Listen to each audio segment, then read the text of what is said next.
after. Midnight.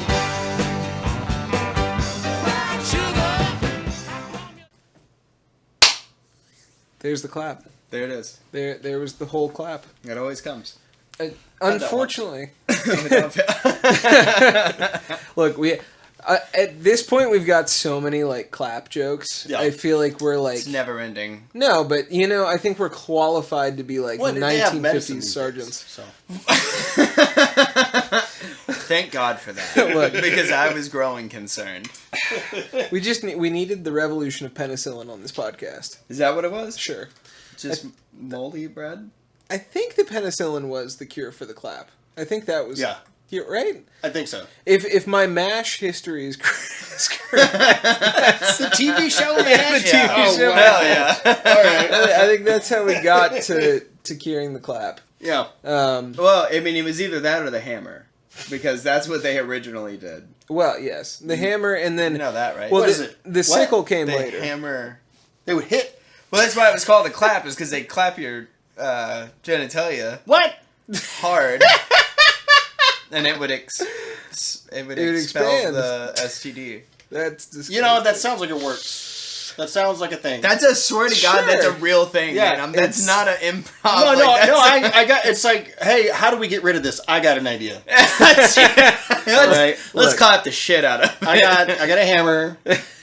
Let's just figure some shit out. Let's just try it. Look, I'm just jamming here. try. They went to the local blacksmith, just like, hey man, can we use your anvil real Sir? quick?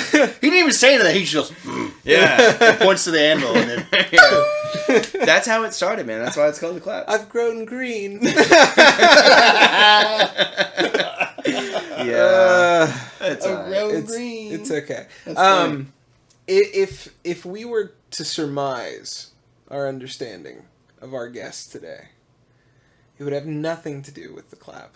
No. Thank you for the segue. Well, I mean, except for after you watch the performance. And Exactly! And then you clap. And you go, job well done. Job well done. That is professionalism. And especially in this particular person's profession, we have the multifaceted, multi-talented international superstar James David West on the podcast today. JDW, man. Woo! Happy to finally have you here. Yeah, man. I'm happy to be We're here. super excited. This has been months in the making. Yeah. But so worthwhile. Oh, I mean, all We- good we- things take time. Yes. You know? Very much so. All of our favorite guests. Yeah. That's really It's that's how it always- worked out every it's single always- time. Every guest that we're super excited to have, somehow there's a schedule pop-up Yeah. mishap. Yeah. something You we're know, like- when you're important, you gotta. Yeah, Yes. exactly. That is what it is. Listen, Look. when you're in high demand, okay? When you're a man of high demand. Yeah. When you're as high caliber as JDW when you're walking the streets. A top 1% Bugatti owner. Bugatti? when you have more cigars than you have hair. Yes. There's Yeah. there's a reputation that goes with it. It takes a while. I feel like Bugatti, like I was thinking of Fugazi. It's a Fugazi. It's a Fugazi. It's a Fugazi. That's the Fugazi. What was that, Donnie Brasco? Yeah. Yeah. Which I just watched that. I was about to say. This Yeah, man I just has watched that again. a Really? specific yeah. affinity for Donnie Oh, Brasco. man. I really Love it. do, It's a man. great film. Well, I'm a real big fan of pretty much anything involving Johnny Depp, Yeah. Al Pacino. Yeah. You know, Oh, just yeah. the greats, pretty much. Yeah. Yeah. Pretty much name any great actor of the 90s. Yeah. I'm Yes. fucking on board. Yeah. Of course. I'm on board. Pacino and Depp in the movie together with some other heavy hitters that I can't think of right now. Right. Well, don't ask me either. because- I feel like Harvey Keitel was in there. I somewhere. also A can. mob movie. Yeah. Just start naming people. We'll go, yep, that, Yeah, yep. yeah, they that were other the guy that does mob stuff. He Yes, was in it. Yes, The other guy yeah. that does mob yeah, stuff. Yeah, Christopher Walken. Love. Yeah, Robert De Niro. what more could you ask for? Can't. know. Can't. Matt Damon. Matt Damon. Speaking of not Matt Damon, but film in general, you've got quite the resume now. You do, man. I have one. You have an did- IMBD. Yeah, IMDb. It Yes. is. Did I say it wrong? IMDb. Oh, we'll go back so we can fix it in post. Can Yeah, you you cut ready? that? Go. You got an IMDb. Yes, I do. fix it in post. It's fine. You've got 2 producer The whole credits, set's but you've got screen. like 18 actor credits Yeah. on that fucking thing Yeah. at this point, man. We got some short films. We got Yep. some movies. We have 2 web series. Actually, all right, since you bring up web series, I Yeah. gotta ask, considering this is a podcast. Sure. You kicked it back old school. Yeah. And you did a voice acting on a podcast show, Yeah. is what I saw. Yeah. How was that, man? In comparison to screen acting versus voice acting, Yeah. did you have any prior experience to voice acting? A little bit, yes. Not on that scale, but like doing audiobooks and stuff. Right. When the pandemic hit, Yeah. that's really like, all right, I want to continue to be creative. I don't want to work these other jobs. What can I do? Audiobook became a thing. Yeah. For me personally, it's not worth the amount of work put in, but you had to do it to find out. Right. Did you do it through the the Amazon? Yeah. Okay. Yeah. AMX or- AMX. Yes, Yeah. that's what it is. I forget it. So was it? Because the only reason I'm asking is because I feel like some of the people that watch what we do are sort of other local people like us that are Sure. creative, entrepreneurial, Yeah. stuff like that. That particular website and that avenue gets shoved down people's throats, especially on TikTok, social media nowadays. Oh, yeah. That's like one of the most clickbaity. It's almost like drop Yeah. shipping. Right, exactly. It's almost akin to drop shipping. Did you see any success with it? Was it just like A little bit. Okay. But, okay. So success is relative, right? So I feel like course. I'm a successful person, even though right now I'm not Yes. actively in a thing. Yeah. I still feel that there is some success attributed. Well, yeah, So- you've got stuff to bolster. I got booked on some books. Yeah. I did some books. There was a series. I can't remember the name of it right now, but there was one like Greek mythology series that I Oh, very helped cool. partner. That's cool in itself. And that was Yeah. 5 books that we did, which was awesome. I did a couple other books, and then ultimately, you have to have patience and also the want to voice 35 different people. Yeah. And then like do the homework of going, oh, this is supposed to have a guy with a gravelly voice who Right. shows up 3 books later, aka a year and a half. After you recorded the Yeah. first. That's a lot of Yeah. research. So and then you got like, where are my notes from the last one? Oh, I didn't actually take any. Oh, okay. Yeah. Well, where's the recording of the other one? I don't even have it. I deleted it. I have to go buy the book And now the podcast that I voice, that is with Faith McQuinn. She's a director and a friend now. But I had auditioned for her when I first started acting back in late 2016, maybe wow. 17. Oh, so it came full circle for you. Yeah, and it was for another scripted podcast that she was doing, and it was between me and the guy that got it. I ended up being the live action version of the character That's too, cool. because I Yeah. looked like the character. Right. So she still like had me involved, which is awesome. She's Yeah. like, "You look like him." Yeah. This one, she reached out and said, "Hey, I got this guy. He's kind of like you. Would you be interested? I would love to work with you." Fuck yes. Can I cuss on here? Can I Yeah, cuss? absolutely. of course. Okay, fuck Absolutely. yes. I would love to work with you. And so we did it. The first season, we did one day all the way for 16 hours, I want to say. Yeah. It was rough. It's a long day, Very, very long. even by film standards. Yes. Because for those who don't know, the industry standard like 12, 14 Yeah. hours. That's Yeah. kind of like Yeah. what you're gonna look at most Yeah. of the time. But you're supposed to, if you're unionized, get paid time and a half. Yes. Anything past that 14 hours. Yes. But Yes. rarely on a local level does that happen. And then you get into a point where you say, I know that you can't even afford the overtime that we're going to do, so Right. I believe in this project enough. Yes. I'm going to volunteer the rest of Right, the yeah. time. Yeah. And then all of a sudden you're campaigning to try and like make Yeah. the thing successful. Yeah, because you want it to be Yeah. good, you want it to be successful, and I Yeah. got to act opposite some other voiceover artists who Who are legitimately talented. legitimately Yeah. talented, and you Yeah. go, oh shit, they Yeah. sound way better than me. Okay. How is it that they sound better? What is it that Yeah. they're doing?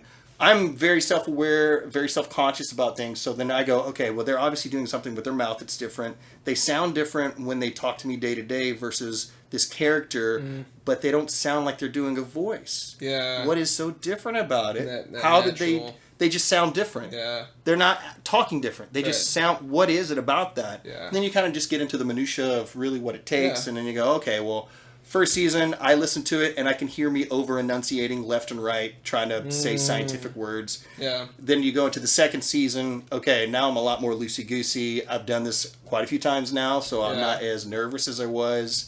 And then the person who you voice opposite, Marquita Richardson, I believe, amazing. Just, and we're just talking. She's like, I just want you to know, listening to the first season, and you just sound so great. And I was like, you taught me everything. Oh, and that's thank you so so much for even just being in my presence. Because, like, I get to listen and learn from you Yeah. just by osmosis. Is that the saying? Yeah. And it's when gratitude is actually there. Yes. Not one of those, I'm so grateful to be here. Right, whatever. yeah, you can tell it's Yeah. just bullshit. Actual gratitude and not forced humility, but Right. being like, me being in your presence in this scripted podcast. Right. I am now a better person, business person, creative, because of this one person who had 2 scenes with me or something. You know, it's amazing. This is something my dad spoke on tremendously throughout my entire life. He always used to say, if you just spent more time going to see bands, you would be a better musician. Yeah. And I always was like, what? Why? I can play better than half of these people. And what he would always say is, I don't care if it's the worst band you've ever seen. If you watch what they do, you'll walk away with something that's worth taking from them. Yeah. And I really think that's something that I've at least seen throughout my entire career in the entertainment sphere, is just like, if you are willing to pay attention closely enough to someone that you actually... You don't have to admire them even, but just respect them enough to give them the time of day to react and not just act opposite of them. React. Yes, you'll get an entire education just in that one interaction, maybe. Well, yeah, because I mean, even outside of the entertainment industry, you know, I work in trades for a living, and I'm a journeyman. I went through the 5-year school and work program, but I've even had 2nd-year apprentices that I've learned stuff from other people that I've never worked around, and then they'll be like, "Hey, man, have you ever thought about doing it this way?" Or like, "Hey, man, have you ever seen this trick?" Yeah. And there's a lot of people that are quick to shut stuff down because they're very prideful, or they feel like, I'm not going to have someone with less experience tell me what to do. But it's like, man, you can literally learn from anybody. Anybody. Yeah. Anybody in the world. I guarantee you, every person you meet, if you're willing to hear them out, knows something that you don't know. True. That's just... That's just the way it is. This is where the EU has really surpassed us as far as public education and health goes, I think. That might be the one social point that I'm more liberal on at this point, which is just like the EU, like really anything in Eastern Europe, they know how to understand like the efficiency of working from the ground up. If you're going to hire an employee and you're going to train them in a specific field, and they're going to be sort of like your go-to person on that particular facet of a company, you should listen to them. And there's a great who did Bowling for Columbine? I forget his name. Documentarian. No. I don't have Chris something. Oh my gosh.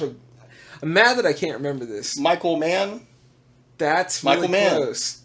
I don't think Michael Moore? Well, Michael it's Moore. Michael Moore. Yeah. I did something! Good. Yes. So Way to contribute, dude. Yeah! Michael Moore did this amazing documentary. I think it was like 2018, 2017, something like that. Where it was all about going to different countries and taking their most maybe out there political agenda and bringing it back to the West. And sort of like presenting that as an ideology against the landscape that we had at the time, which I guess would have been like Obama administration. And these were fairly liberal ideas, so it's not like, he was bringing conservatism into a sort of liberal term in American politics, but this was more same, more cohesive than it could have been at some other times. And I thought it was really interesting because some of the ideas that he brought back, like that idea of like, oh, we're gonna listen to the people that actually are on the ground Do the job. Do the job, not just what it should be on paper. Italy is like the forefront for that right now. They every corporation in Italy goes, okay, let's hear from the person at the absolute lowest level, janitor cleaning the bathroom, to the person making pencils in the pencil factory, to the person running the line, to the person,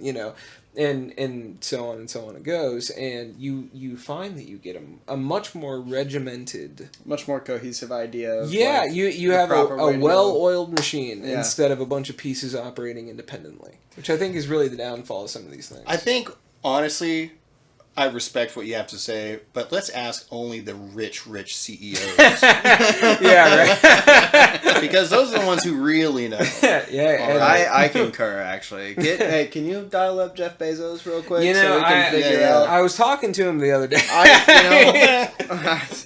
I asked to be conferenced on there, and I just didn't get it. That's where the state of SAG and the writers right now being on strike. We were talking about that earlier. The people who are doing the work on the front line, you got people that are much higher than them making a shit ton more money being like, okay, you want more, they want more money. Yeah. You have more money. Okay, you've had more money. You can easily afford everything. Yeah. You don't know what you're talking about, says the person who has automated everything in their life because they can afford it. Right. Anyway. I mean, well, and this is a huge thing that honestly has navigated me out of the film industry a little bit, which is that I feel like every single set that I've gone to recently has been like executive producer, producer, director, brown-nosing to the producer actually directing everything, camera ops doing whatever they want, and then talent is really what runs the show, like, period. And from my perspective, $500-$600 a day to be a camera op, camera assistant, first AD, second AD, for those kind of gigs to come once, maybe twice a month, I mean, you can't live off of that. Yeah. It's really difficult. Yeah. And I while I'm at my warehouse job, I sit there and scroll and I see SAG on strike and I see, the Screenwriters Guild on strike and the producers and DGA about to go on strike. I mean, I'm looking at all of it going like, I got out at the right time. I feel like, I'm going to circle back to it once I've got something worth saying, and I feel like there's an opportunity for me to maybe put it into a sphere that matters. But man, unless you're making out with the new Disney Trans Lives piece, there's no art. There's just nothing. There's nothing. I don't see it anyway. The one movie I'm excited about is Barbie, and that's because I want to see if Greta Gerwig. Well, I know what Nolan's going to do. I want to know if Greta Gerwig has sold out yet. I want to know if she is like, I'm just going to be, a cog in the machine of the studio system. I'm going to get all these people together and make something. Or I want to see if she's going to take an interesting perspective on an American cornerstone. Yeah. I mean, this could either be a movie that makes or breaks America. Honestly. And it comes down to fucking Barbie. That's what I'm saying. We've gotten to that point. Margot Robbie and Ryan Gosling, two of I know America's favorite, if not the world's favorite. I mean, honestly, one of my favorites. I mean, can't hate on either one of them. Both extremely talented in their own, and outstanding. But do you think Oppenheimer is going to be as culturally significant nowadays? Because if you think about it, we don't have I would say culturally significant just because it is a history film. No, it's all based. That's the thing. We can't conflate the two. It's not socially significant. It's not significant in a modern sense. It's historically significant. It's something that people are going to look back on 20, 10, 5, 15 years from now and go, Oppenheimer was a great film. So maybe not something where initially it is well received in high regards, but maybe 20 years from now MTSU will be showing it in a fucking history class. This is exactly what I'm saying. These are the kind of movies that honestly the whole passion of cinematography or cinema as an art form is based around. Is we all sit and sort of mutually masturbate to these horribly existential mutually films. Or mentally? Both, really. We mutually mentally masturbate to these. Mutual masturbation. It's a lot going on. Well, I mean, it's a lot going on. But think about it. I mean, every film that we talk about in film school, every film that we talk about in academic circles of filmmaking, it's always Fellini or, let's reanalyze Bergman for the millionth time. See, I didn't do any of that, and so I have no fucking idea what you're talking about half the time. Yeah. I didn't do a lot of that either. That's why I love it. this. Yeah. That's why I love this show. I get to see Red more often than not. You have no idea how many minutes, hours collectively over the course of this show that I've just spent going... Because I have no fucking idea what he's saying. It's not intentional. No, it's a beautiful thing because I'm learning as I go. It's like, you grow as you go, man. It's like I don't even have to go to school. Grow as you go. Because I got you here, man. I'm glad that you have that sentiment. Because I'm not trying to be some, film fascist who comes in I don't here think and, you're over-explains the whole nature I don't think it's of pretentious film. by any means. I think it's well-educated. I think that, you're just very knowledgeable and very passionate about the subject, and that's a beautiful thing. Well, I think... I am too, I just don't have the knowledge. So I'm just like, yeah, man, it's fucking sick. This is why it's important for us to have people like James on the podcast, because we can comment. We can do color commentary on the whole film spectrum right now.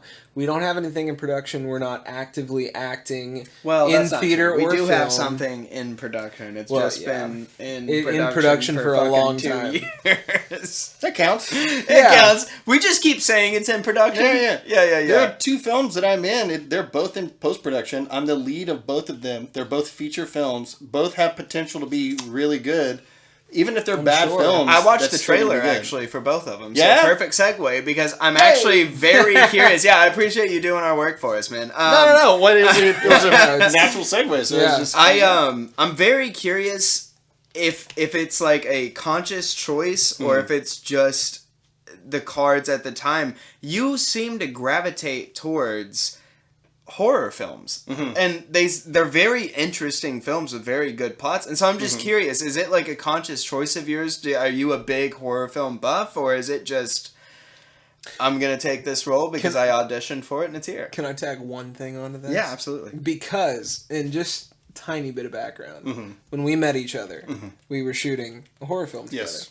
And that particular character that you were playing on the Taking Tree, I thought had a certain affectation. And I just want to ask, in association to the question of, was the horror film a natural draw?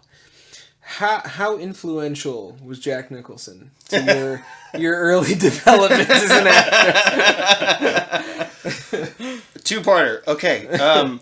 No, I don't intentionally go for horror films. That just tends to be who wants to cast me. So, hey, let's go. So both in post-production are horror films, correct? Both are horror films, okay. yes. One is more of a psychological type, has a little more social commentary than the next does, hopefully. That. Yeah. It was also one of those things where it didn't initially have it in the script. It was, the bones were there. It was just through communication and dialogue with each other. It was like, wait a minute. This is what this means. Did you workshop it? Like together with the director and everything? Oh man, we got story time. Oh, that's fun. So yeah, please. Let me answer the question.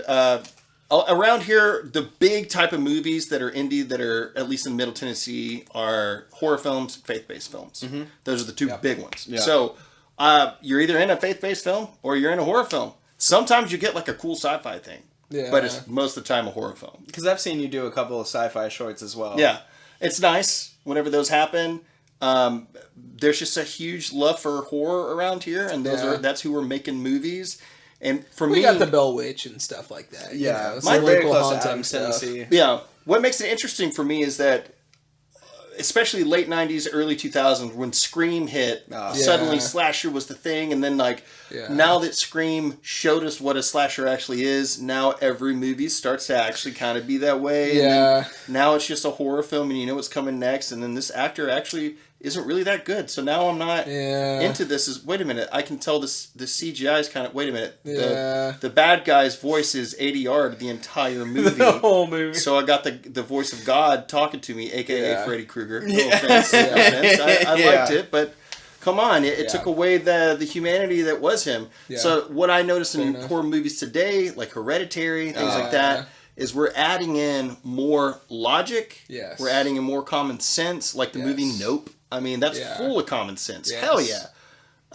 So, just real quick. Yeah. You like Nope. I liked it. I did too. Yeah. This was a huge differential I found between normal people that appreciate his work Yeah. and myself. Yeah.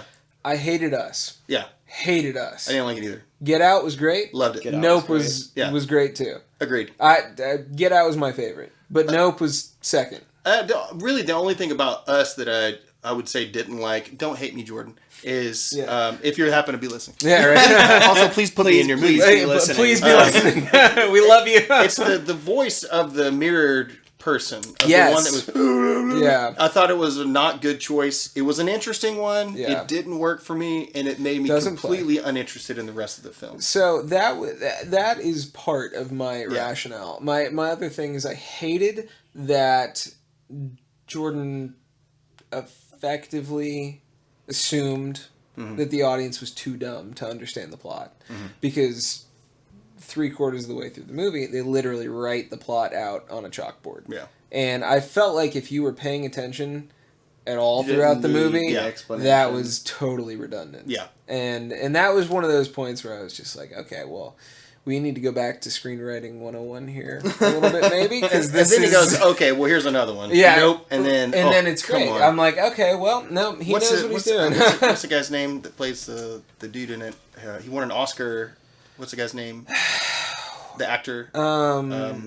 Shit. I'm so sorry. Actor whose name I can't think of. Yeah, I know, right? And In my life. I apologize. I'll look it up later. Every time we'll think of it. We're doing this. Yeah. We'll think of it. I'm sorry. So horror films stated the way, but also moving in more common sense, logic, thinking, and humanity, but also adding in real emotions and how you really would act, which is interesting to me from a local standpoint because people are expecting horror film. Right. Yeah. But then you add in, suddenly the dude's getting a little teary-eyed, and then everything's... Wait, hold on. Wait, cut. Hey, listen, it's not that I'm against that choice. I'm just curious, why did you make it? And you're like, well, he's thinking about his family. He's thinking about the loss that he had at this time, and it's making him connect other memories and stuff. You don't necessarily need to know what I'm thinking, but I'm thinking of stuff that is drawing a little bit of emotion. It's like, right, like I'm a human. Let's do that again. Okay, let's do it again. And suddenly the scene changes into something that still works, hopefully, and some dumb shit who is watching the movie that is actually the character is like, oh, I wouldn't do that. And then he starts crying because, yes, he would. Yeah. That's what I love. Do you feel like you've gotten to hit points like that recently? Yes. That's really cool. I love the act of something else is going on with this dude. There's something else. I agree 100%, man. I was raised guilt this, guilt that. Everything is you should have thought about this. You should have the Catholic guilt. I'm not Catholic, but it might as well have been. Right. Sure. It's still the guilt. I love my mother to death, but also that just stays with me. Yeah. And then if you look at movies, okay, well, why is this guy staring at the wall? That's what it says. Right. It says he's staring at the wall. He can't take this thing. But what's he actually thinking? Yeah. He's thinking of whatever it is. Those thoughts for me, they bring more feeling into things. And also what I actually do in that type of scenario. So if I can show it to a camera and someone else can see it in real time, they absolutely do that as well. Yeah. They don't tell anybody. But here, well, we're not Wilson County now, but I live in Wilson County, which is right over. Right. Oh, yeah, I'm from living in Wilson County. Okay, you dude, you bro dude. No, you cry as well, and I'll show you the moment that you cry. Yes. Someone once said that the most interesting thing to watch on TV from a guy standpoint is toxic masculinity. And I agree with that. Yeah. Because we see the thing that causes him to be the way that we don't necessarily want, but then we find out why. Yeah. And then we go, that makes so much sense. It's almost therapeutic in a sense. Yeah. Yes. It's almost therapeutic. Because Because it like connects the dots. Yeah. Yeah. It's like, you can, and that's what I love about film in general is like, I want to relate to the character. Even if it's not in its entirety. Even if the character is doing some crazy shit, but it's because he's acting off of trauma or something, Even if I wouldn't react in that same way, I can understand why he's staring at the wall. Yes. And it's because all the demons racing in his head. All of and this it stuff. really fucking, it grabs you. Yeah. And then, why the fuck am I watching some guy stare at the wall? Right. Why is this written to the script? This is stupid, but you gotta make it not stupid. Right. And there's a reason for it to have been written in there. There's juice in there. You gotta find it, and it's up here. So, just because we've both worked together, and because we've both worked in this town enough to see some different styles of directing, and definitely work with some different writer-producer types.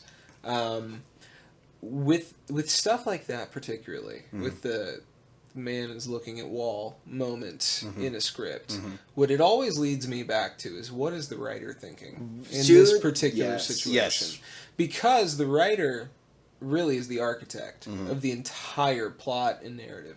So if we're going to look at it from that perspective, why do you think it is so often directors gloss over that and go, stare at the wall? Look at, think about whatever you want to, and give zero direction as far as what the weight of that could possibly mean. Because the writer was emotionally involved with that. You don't always need to say it overtly. Sometimes that subtext should weigh heavy enough for you to get that regardless. But I feel like it's a real thing where that just doesn't seem to be happening with the modern style of directing, if you will. I think a lot of it comes with the technical side of it. You got a lot of people that know a lot about cameras, they know a lot about framing, they know a lot about great shots, they know a lot about lighting, cinematography, and they want to create that perfect frame that doesn't look purposeful. It looks like it was just captured. Yes. Right. Yes, give me that. And if you do it well, fuck, it's such a great thing. Yeah. It happens. Oh my God. Yeah. But then they don't necessarily know how to talk to people because they're not It's not relational. People. Yeah. And we are moving more into a way of people who are introverts and like to be more inclusive to themselves are more out in the world. So they don't speak as well to people. So they can't really convey that. Okay, can you just look at the wall for me? What's it say in the script? It says that he's thinking about his family. So if you could think about your family. Yeah, right. Yeah. And then you go, okay, that doesn't mean anything to me. How do I... But as an actor, my job is to also... To fill in that blank. I'm supposed to have already done that, hopefully, or in the moment. Do your due diligence. Right. Something, that's my job. You tell me to look at the wall, I figure out how to make it look nice. From my face standpoint, The writer often was probably thinking about his kids that did this and that, and it's connected to this way. And then the director goes, "Yeah, he needs to look at the wall because right behind him is that cool light that we want." Yeah, something like that. Or the cinematographer could be looking that way. But then when it comes to the director, I've worked with teams that even had a co-directing team. Yeah, one who was more technical, one who was more actor. Right. So more high concept. Yeah. So hey, make sure all the crew and all that's so David, come here. Let's talk about what the scene is. Yeah. Okay, well it says here I'm supposed to look at the wall. Here's what I'm thinking. Yeah. Okay, tell me what your thoughts are gonna be. Yeah. You wanna know what my thoughts are gonna be? Yeah, I wanna make sure we're on the same page. Oh, that's cool. Okay. From an acting standpoint, I think that's really neat. And then you talk it out, and it's not what they wanted at all. They go, and they're like, that's great. Well, what if we do okay, think about his daughter. Let's just say that he had a daughter who was 8, and maybe she died of leukemia or something. Let's just something real, not even that, just colon cancer. Yeah, it's something. And you're like, man, that sucks. But also, the mom was really hot. She had it really hard off, so she ended up taking her own life. None of that's in the script. Never in the story at all. But now I know that's the gravity, and that changes entirely what I do next. Yeah. And maybe I was going to erupt and just be like, but now I'm... No, but now you have context. Now I have context, and I'm just silent. Maybe I do nothing, and I just look at the wall. But it worked, all because the director said, let's have a discussion about this. And I've seen you give that performance, too. Yeah. I've watched you do it, and it's really interesting to be in the room with that, because I think anyone who's in a creative pursuit like this will hear a story and sort of overlay their own interpersonal experience on top of it and sort of project their own self-sensibility onto whatever the project is. And when you look at it from the perspective of directly behind the camera. Mm-hmm. Like you're just sitting there watching the actor really do their thing. There's almost sort of like a nakedness that comes into play because of that emotional vulnerability, and it's different than what you project onto it. And that gives it a whole nother level of depth. Yes. Because you're no longer waiting for the projection that you thought. It's not a feedback loop of your own creativity anymore. It's accepting the choice that someone else has made. And sometimes it falls flat. Yeah. It does. Yeah. But some of the time, you get such gold that when it comes back, you're like, this is something I couldn't have even dreamt up. You know, never could have landed on this plot point. But now we have this this amazing moment in cinema. Whew. Dude, I haven't seen it yet, but there's a scene that we shot in a movie called God Country. That's one of the ones that we were... I saw that one. Yeah. And that one, I got attached late 2017 by the grace of the goodness of knowing people. Yeah. And they were like, hey, Yes. this is our first movie. You've never been in anything. Let's have you. I worked with a guy like a decade ago at some call center. So like, Wow. Yeah. Wow, that's really cool. We hit it off. We became super close. But after that, just whatever. Hey, how's it going? It's going cool. Hey, I see you're an actor now. Yeah. How would you like to be in a horror film? I wouldn't like to be in a horror film at all, actually. You got any drama, good bits? Right. So, give me something to show off. so we shoot the movie, or I get attached. We start shooting well, hang on. I have signed an NDA, so I can't say what I was about to say. That's okay. Good catch. Yes, Solid catch. I caught myself, Luke. Good catch. I caught myself. You didn't Tom Holland yourself. Yeah, I didn't Tom Holland. We got attached. We ended up having this beautiful script that was written for us that we ended up shooting throughout the pandemic and whatnot. Nice. And there's one scene. It's good that you worked. Yeah, 4, 5, 7 months between each other. Jeez, you want to talk about laziness. Yeah. But the scene was a pinnacle moment in the entire film. Everything is understood from this scene. We get everything. It's like the click moment. The click moment. Yeah. Nothing has been told to us. It's all just revealed. Yeah. But it wasn't working. The scene wasn't working. And me and the Dale Gordon, the actor who was playing opposite me. Oh, in the yeah. scene. You know Dale? I know Dale, yeah. I love He's a Dale. great guy. So good. Dale, it just wasn't working, so we just went outside. We're playing cousins. I can say that in the film. We played cousins, and the scene just wasn't working. And like, this is a huge, heavy hitting moment. Yeah. And we just couldn't figure it out. We couldn't figure it out. And I'm like, all right, well, let's stop. Let's go back to basics. Let's just go back to basics. Let's go back to basics. What is our relationship? We're cousins. We're family. We're experiencing. Wait a minute. We're family. We're cousins. We're now later in life, but we grew up together. So if we love each other. That's it. Yeah. We love each other.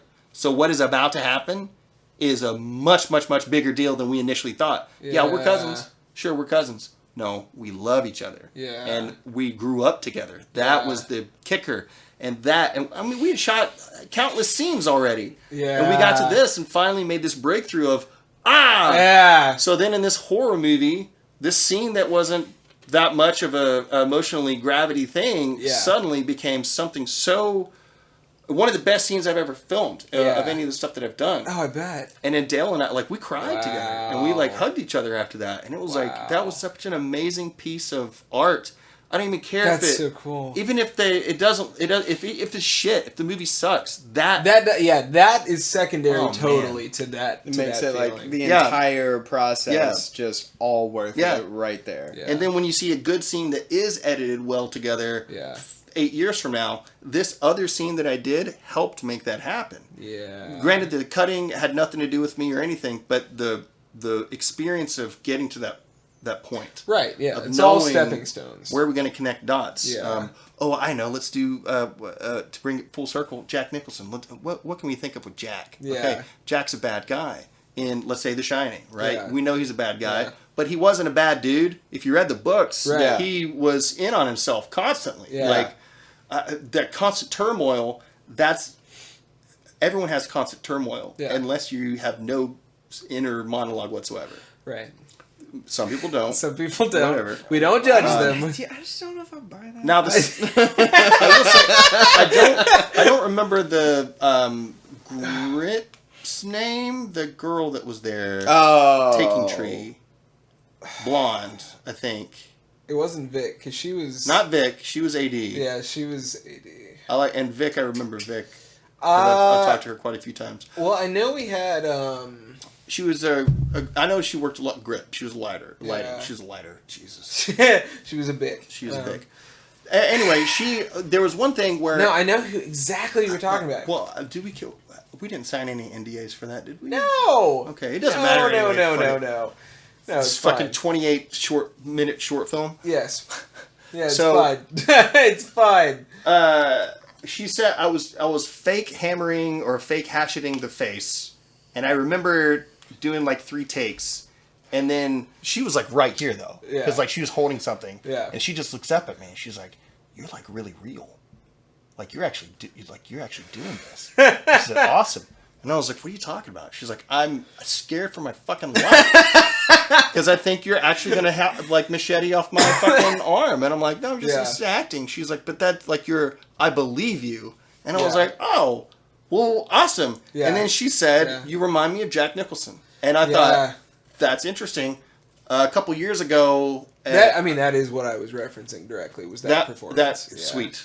Good, because I thought that, and I'm glad that's what you were. I mean, you glad it all tied together. I don't know if you Yeah. intended to, but you channeled that very, very perfectly. I did not intend to, but my face kind of looks like his younger face. Yeah. From this profile, Yes. majorly from the profile. It looks Like 60s Nicholson. Yeah. Yeah. Yeah. Before his hair went. Yes. When it started to go, because it started to go very early for him, I think. Yeah, you have totally escaped that. Get in there. Yeah. Hey, but listen, I don't work in the restaurant anymore, so I don't have to wear hats all the day. There all we the time. go. I'm like my hair. It sucks because it's looks trained amazing. into a it. much better hairline than I. Yeah, you have a fucking do. great Jesus hairline. Christ, Are you- man, are look you- at you. Are you That's a Italian? handsome fella There right it is, there. There it is. Is All because my mom yeah. and my dad. Well, my dad fucked me, but I get this like, it's just creeping further and further back. Look, the widow's peak is not such a bad thing. Yeah. The It is to me. It's the sunspot. It's on the back the- here. Okay, well, yeah. That's Thank God he that's still the has reference. all of his hair. It just looks exactly like mine. He doesn't have the sunspot. That's Nothing good. like That's that. good. I'm glad to hear it. I'm Greek, so most of my hair is going to be on my arms. Arms, chest, back. You got all of You it. got I'm nice a- chest hair. You do. I am a carpet human. Yeah. I got like 12. Yeah, 12, oh, that's good. And I got just 37? enough. I got just enough to where it's not a bad thing. It's okay. I'm gonna be rocking a beard and like shanking lamb at some point. I'm sure that's where I'll end up. I don't know. So the film that y'all were just talking about, though, I want to say that I saw clips of that as well. Was that the where you were playing the lead killer, or I think it's in your reel. because it's Yeah. was there like scenes in the woods? Yeah. I want to say okay. Yeah, I definitely know which one you're talking about then. So And I think I even know what scene you're talking about when you say the Jack Nicholson channeling, and I can see it. Not like you were trying to bite him by any means. No, but it's it was there. very like Yeah. when you see Cool. a certain performance where Yeah. you're like, holy shit. You can only compare it to the greats, and that's never Well, a bad thing. yeah, you know notice- what I mean? notice that's, how never, we've- that's never a bad thing. keep going. No, we- shut up. But keep going. We've never once been like, oh, you did a Jack Nicholson. Right, You know, right, it's right. not like we were I got like, you. you did Yeah, an yeah. impression. It's You did a Jack Nicholson. you like kind of embodied that. Right, here, you can... which is- Yeah. that's I think that pretty comes cool. with what is it when you commit? It comes to the commitment, and that's that movie. It helped with commitment, but also what the thing about you should run. That you should run. Yeah. That helped me Yeah. understand more of the film voice because I'm like, you should run. You should run. I'm like, I sound like a teenager. You should Yeah. run. You should run. I'm like, no, let's drop it down. And it was great. It sounded so good, and I got chills, and I was like, this is a real movie scene. Yeah. And this is one of the better clips on my reel because that's awesome. Yeah. That's what super I cool. love about watching your performances is every single role that I have seen you play, you still embody a very realistic persona. So like a lot of times in movies, you're like, okay, this is a cinematic bad guy. and by no means am I trying to, like, this is not a diss by any means, but when I watch you, I'm like, fuck, that's a guy that you could be sitting at the campfire with. Yeah. And now all of a sudden, he's not who you thought he was. Horrific. He's just as easy as selling himself as the good guy as he is the bad guy. Yeah. And you're like, dude, I thought I knew this guy, and now he's chasing me through the woods with a fucking hatchet. Like, we just had a beer together, man. Why is this happening? I think it's important for stories, especially today, that are told that have a bad guy. We're not good guy, bad guy anymore. Now it's like, well, wait a minute, but this guy was like some bad shit happened to him when he was a kid. Yeah. Now it makes sense. I honestly also want to burn those fucking buildings down. Okay, well now I agree with him. Oh, but he didn't have to. He just did some really bad things with that person. I mean, I get it, but also fuck off. I think that's an interesting commentary, really, on how the dichotomy of narrative has expanded throughout time. Because I think a big thing that people... What? Can you just unlock it? Yeah. Sorry. A big thing that people... Sorry, ladies and gentlemen, we have a technical moment here in the studio. You gotta type the password in. Oh. It went full lock. Listen, we have here recently, we've had an issue where our recording software, for some reason, just likes to go, okay, you're done. Yeah. And then just stop recording. It's still going. We're good. Sweet. All right, good. That's all I needed. Happens with the screensaver. It shuts off the function. Yeah. So, like, it's like a constant paranoia. Yeah. Where we just constantly, we're doing the over the shoulder, like, she's rolling. So, we got it fixed. Let's get back on track talking about me. So, yes, exactly. So, I think really what I was just trying to dive into was with the nuance of a character being brought more into the forefront of the writing of films. I think that's a modern change, and I think that, you could really reference Tarantino or, some of the more, like, 90s American film writers and directors. I think those are really the people that we're talking about when we talk about, like, huge, like, character development leaps in the art form itself. With that being said, though, I think it's even changed a little bit more since the 2010s. Agreed. Because in the 2010s, we had real characters as, like, a character actor still. I think that is almost going away. Yeah. Like, we no longer have, and, pardon my outdated reference, we no longer have, like, Rio Bravo with John Wayne, where the jail keep is sort of like the stumbling drunken sheriff. And he played that role in so many movies, and that was sort of his thing. We don't really have that character anymore. We don't have a set guy to fulfill a set purpose. It's not necessarily like we're always going to call Barney over here to come in and play the drunken sheriff anymore. We have so much nuance and so much depth and moral and ethical weight to characters nowadays. My question is, do you think that has helped the narrative art form push... I don't even want to say like an Aesop fable-esque, like, moral or ethic, but something adjacent to that. Because we've always sort of told narratives with the structure towards, like, a moral importance or significance, or maybe just, like, some sort of, tale that inspires or trains people as we grow up. It's sort of the whole point of narrative. With this new structure of just, like, characters with so much depth and so much nuance, how do we relate to that end goal? Because that end goal, I feel like, is really, it could be lost almost in the way that we're doing things now, because everything could have significance. You see what I'm saying? Like, it's a weighted question. It is a weighted question. Yeah. But I think it's important to talk about. You have something? I have nothing. I look at that a couple of different ways. So, yes, characters now are even further away from being a character and just being a person. Yeah. A lot of that also has to do with person stereotypes. Yeah. You got the black dude who's always going to talk in slang and also be so cool all the time. And sort of like Airplane or whatever. And he's the dude that, come on. When that's not the case, that's just, he's the dude making your taco with the Blue Coast burrito. Like, that's normal. Yeah. Or less about this is a story about this one dude and what happens to him, this one person, and it's actually including a myriad of people. Right. We want to include the person down the road. We want to include the store shop keep, but she's not just a Korean store shop keep. Like, she's a woman with a storyline. Yeah. There are things that actually brought her here and made her necessary to be in the story, not just is in the story. Yeah, necessary. Okay. That's a good distinction to make, because I think that when we look at stuff like this, maybe nowadays we see things like Star Wars. Mm-hmm. You know, I think that might be one that was sort of contentious with people because there was sort of like the whole... I forget which one it was, but it was the one with Danny Glover where he had... not Danny Glover, sorry. I was wondering. Donald Glover. Yeah, Childish Gambino.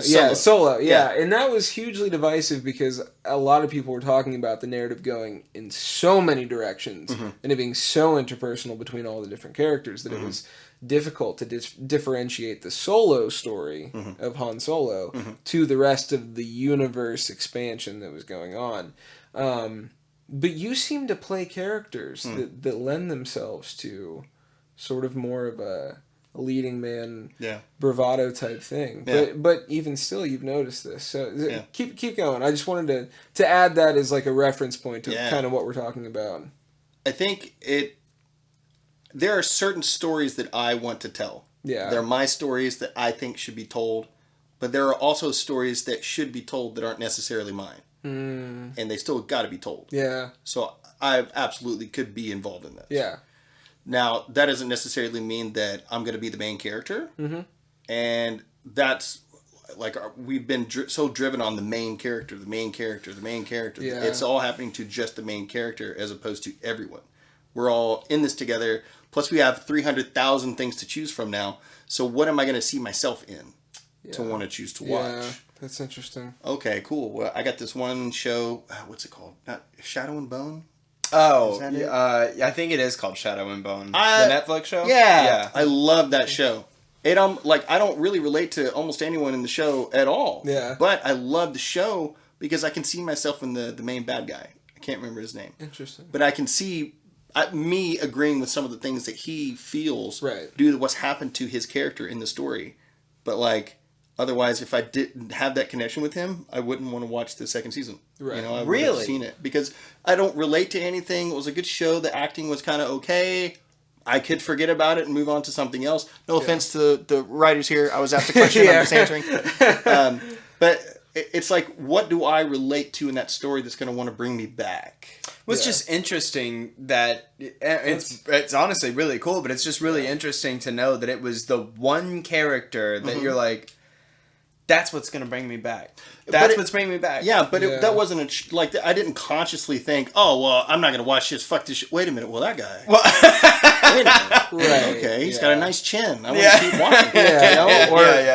watching. His power is cool. It's like I relate to the reasons of him doing the bad thing. Right. It's his backstory and he's not the main character. Right. Like he's just in it. But if it wasn't for him having that kind of main character energy or leading man kind of big dick energy, as some people you'd say back in the day. Yeah. If he didn't have that, I mean, that's the thing. They still say it. It's an affectionate thing. But now, like, the leading man is not necessarily that cool and calm and collected, suave dude. Now it's like... Yeah, it's not that. No. So that's why I'm wondering if and when they're going to bring James Bond back. Because they keep teasing it, but I don't know that there's really a place. There's got to be a purpose and a reason for it. Yeah, you know.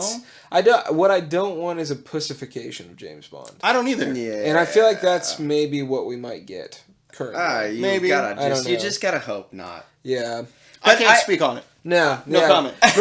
Are you the new? All that I'll say. I might be in the running. Did you sign an NDA to not talk about the fact that he could be in the running? I may or may not have signed an NDA. No, I do love watching movies or shows though where you know who the lead is, but at the same time they do pay enough attention to the side characters or supporting actors Right. to where they also have character development and stories. I think they like call the that Bear. an ensemble cast. Yeah. I think that's Yeah. like the That- Bear. Great, I think yes, that'd be like great the show. theater So have you term watched for it? Yeah. Are you on season 2 or have you I've finished watched it? the first episode of season 2. Okay, Yeah. so that is, in my opinion, a very modern, perfect example of we know who the main character is, but they're very good at showing you that all these other people Yes. have their own shit going on. Yes. And they especially in season 2 do really good at showing you how everybody ended up where they're at. Yeah.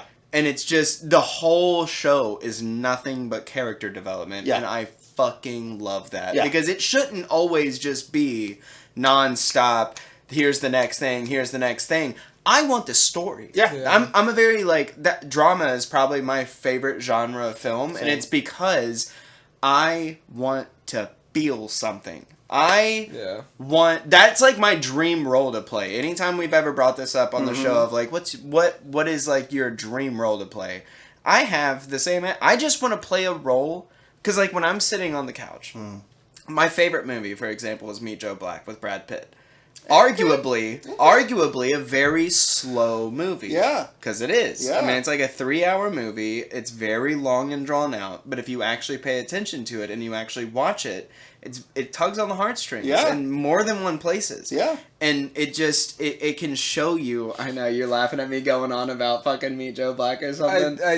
It's the first time for me, so continue. So Brad Pitt's he has like a performance- Brad Pitt fetish at a this little point. bit. We're having A little him tested. Dude, Brad Pitt, hey, Wonderful actor. Can't go Very wrong with him. handsome I fella. mean, yeah. like, Yeah, you can't. It's just funny. he's so good at selling something even as simple as tasting peanut butter for the first time. Yeah. Should have been, a if you great read it scene. on paper, kind of like what you were saying, like, they wrote it in the script to stare at the wall, like, it's kind of a dumb thing to say, but when you really boil it down to what it's supposed to sell, it can make or break a scene. And Yeah. it's just like, it's something as simple as, like, him trying peanut butter.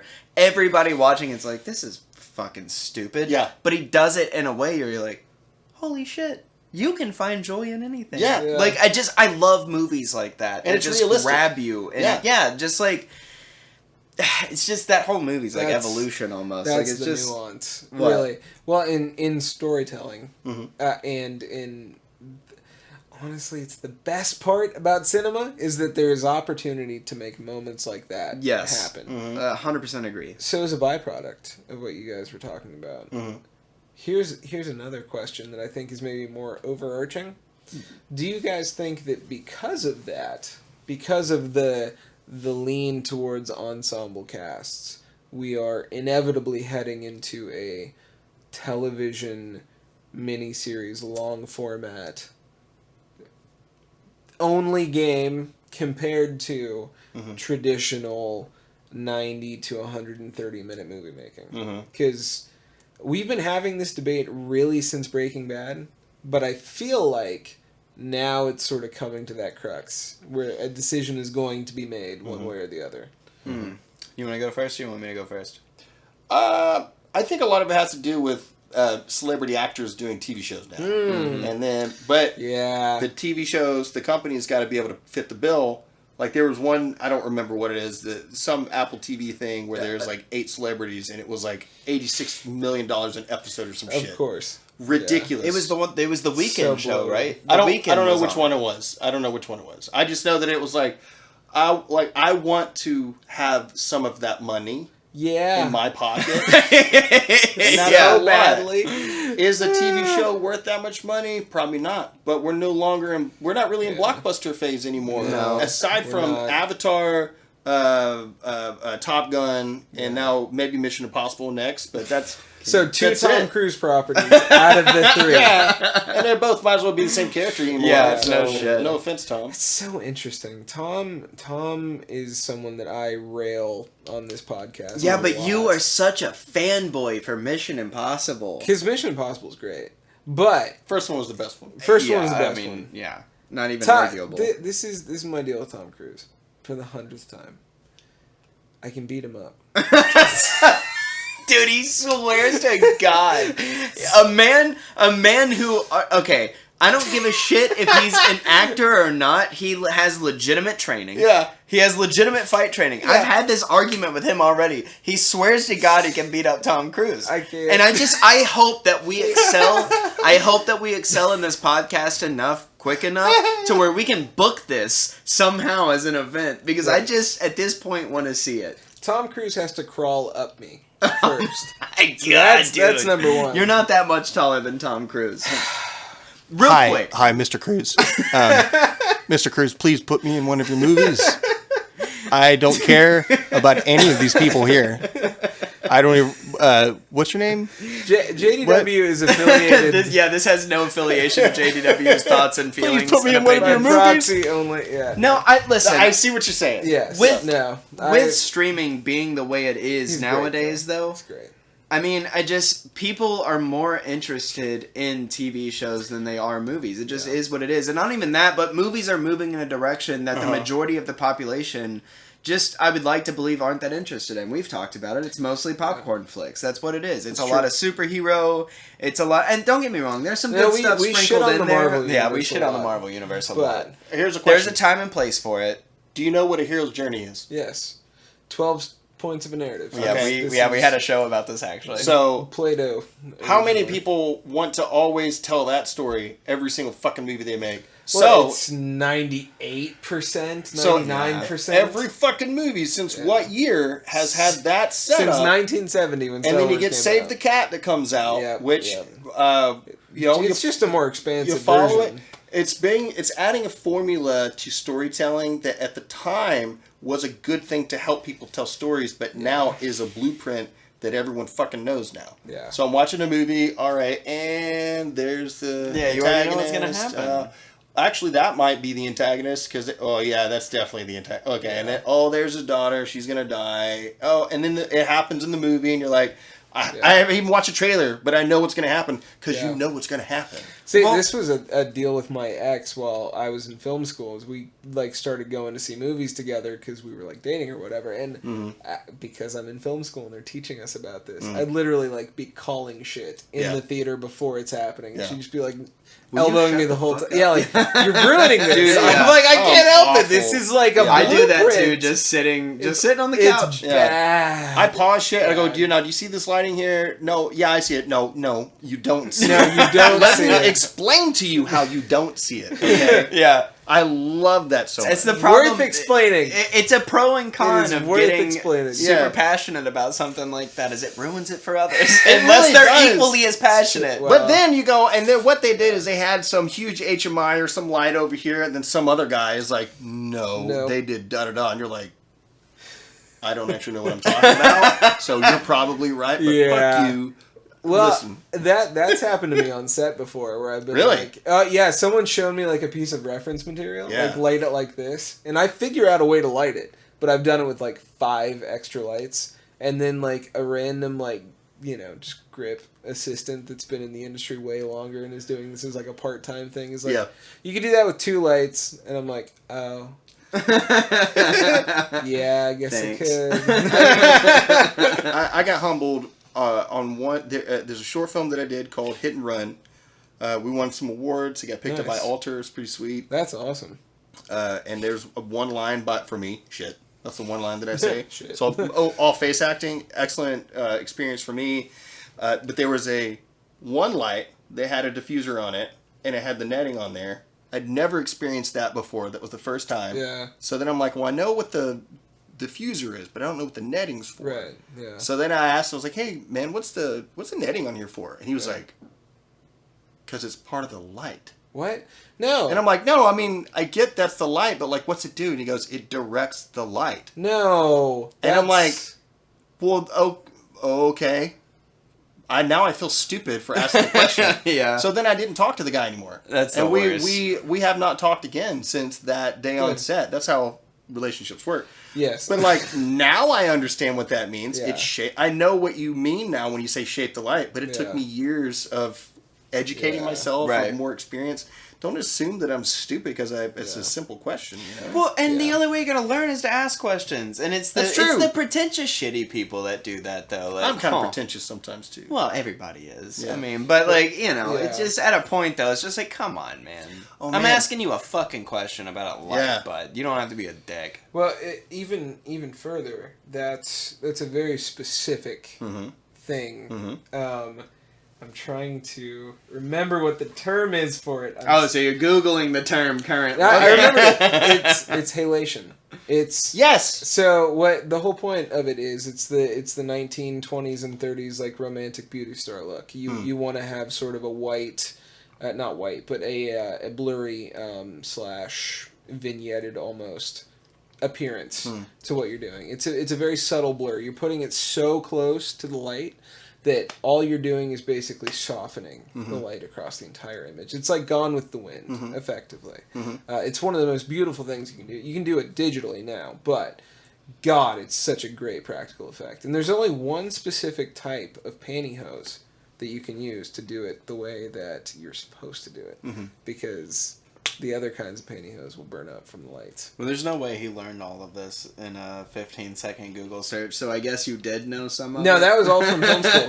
Yeah. Okay, well, he also was like burying his face deep, so like he was going, yeah. Yeah, I just wanted to remember the term because I knew the rest of the knowledge was in there. It's like I gotta have the name. Needed to know the word. Man, so a little off topic, but not exactly. Sure. I'm super curious. So for a living, I work in the union for pipe fitting and welding. That's what I daylight as. So, you know, obviously I am surrounded by country music fans. That's primarily what I work around. And obviously, I very quickly saw your credit as the lead, essentially, in a Cody Johnson music video, Till I Can't. Yeah. How did that come to be? I mean, did you just, like, see the audition? Did you know someone? Like, how did you even get that opportunity? And not only that, but what was it like working on a music video versus working, you know, on an actual screen, on an actual project set for a movie, short film? It's just because I have to imagine it's wildly different. Yes. So, first part of that, I had an agent at the time, and I just had an audition, and it was like, hey, no, it was a direct booking. Yeah, I didn't audition at all. She called me up and said, hey, there's a music video, it pays X amount, are you interested? And I was like, who's the person? She was like, do you really want to know? I'm like, no. Yeah, it just doesn't matter.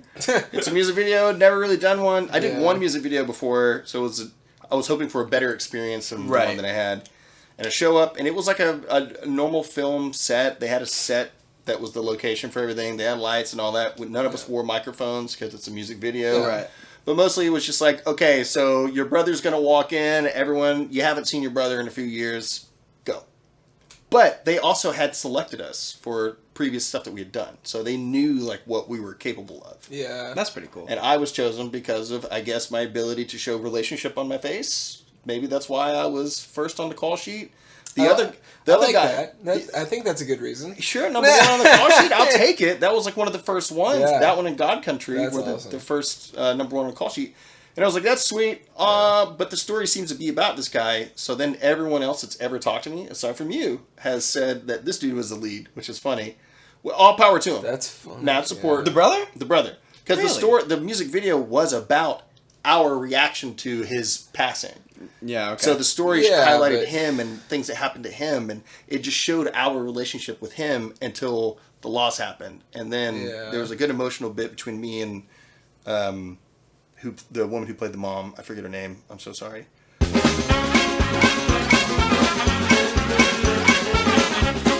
But I've worked on that level, touring, capturing video nationally, making music videos with them and with other people, making music videos for myself as the artist. What is the experience like being that person? Because it reminds me almost of like mid-level management, if that makes any sense, as like an allegory. You know what I mean? Like to be the lead character in like, you know, a music video because you're not necessarily the artist, but you're also not necessarily like, you know, a PA or anything like that. You're the guy, but you're conveying someone else's story. And I feel like as an actor that might be a difficult challenge. How did you like how did you approach that? Cuz That's a good question. That is a good question. I have not wanted to be that guy before.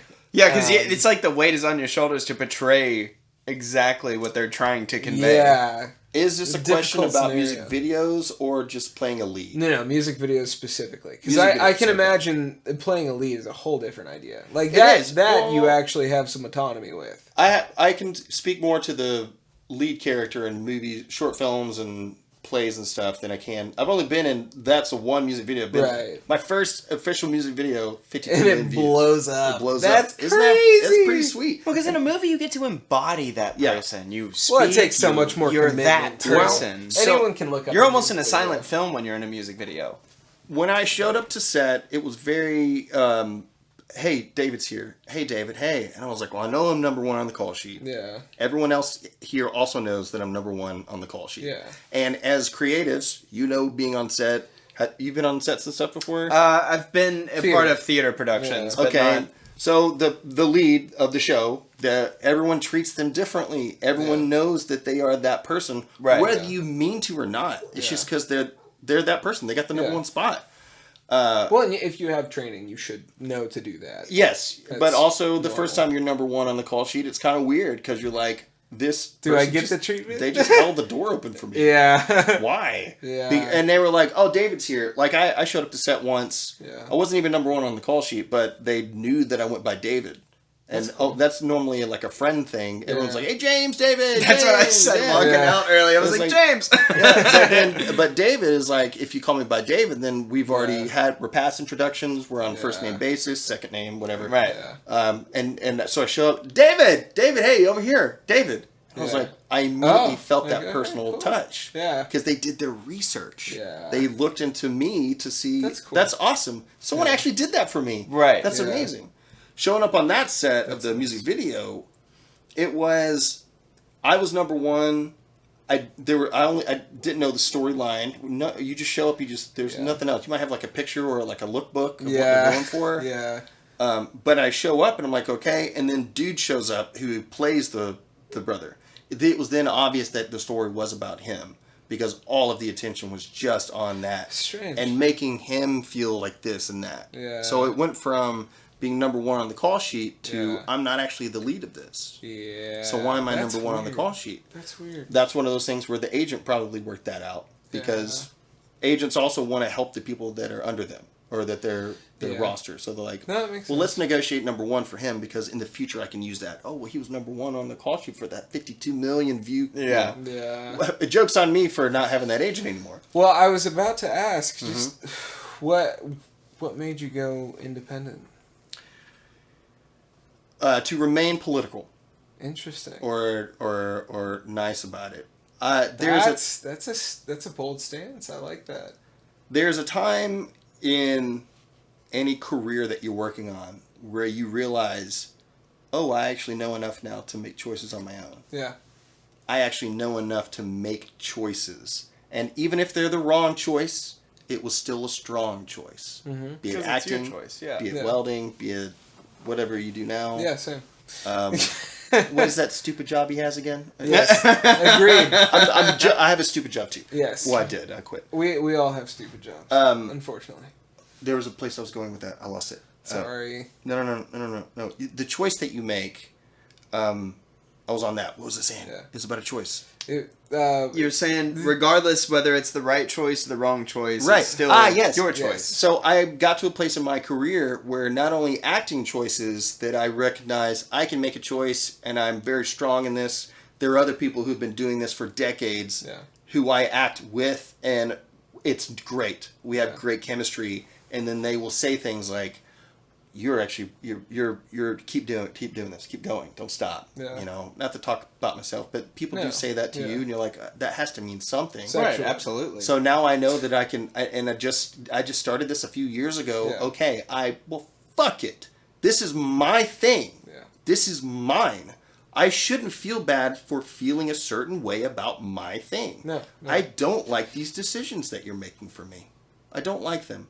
Here's why I don't like them. And then the person comes back and says something like, well, this is the reason why I did that. This is the reason why it's going to be this way. Yeah.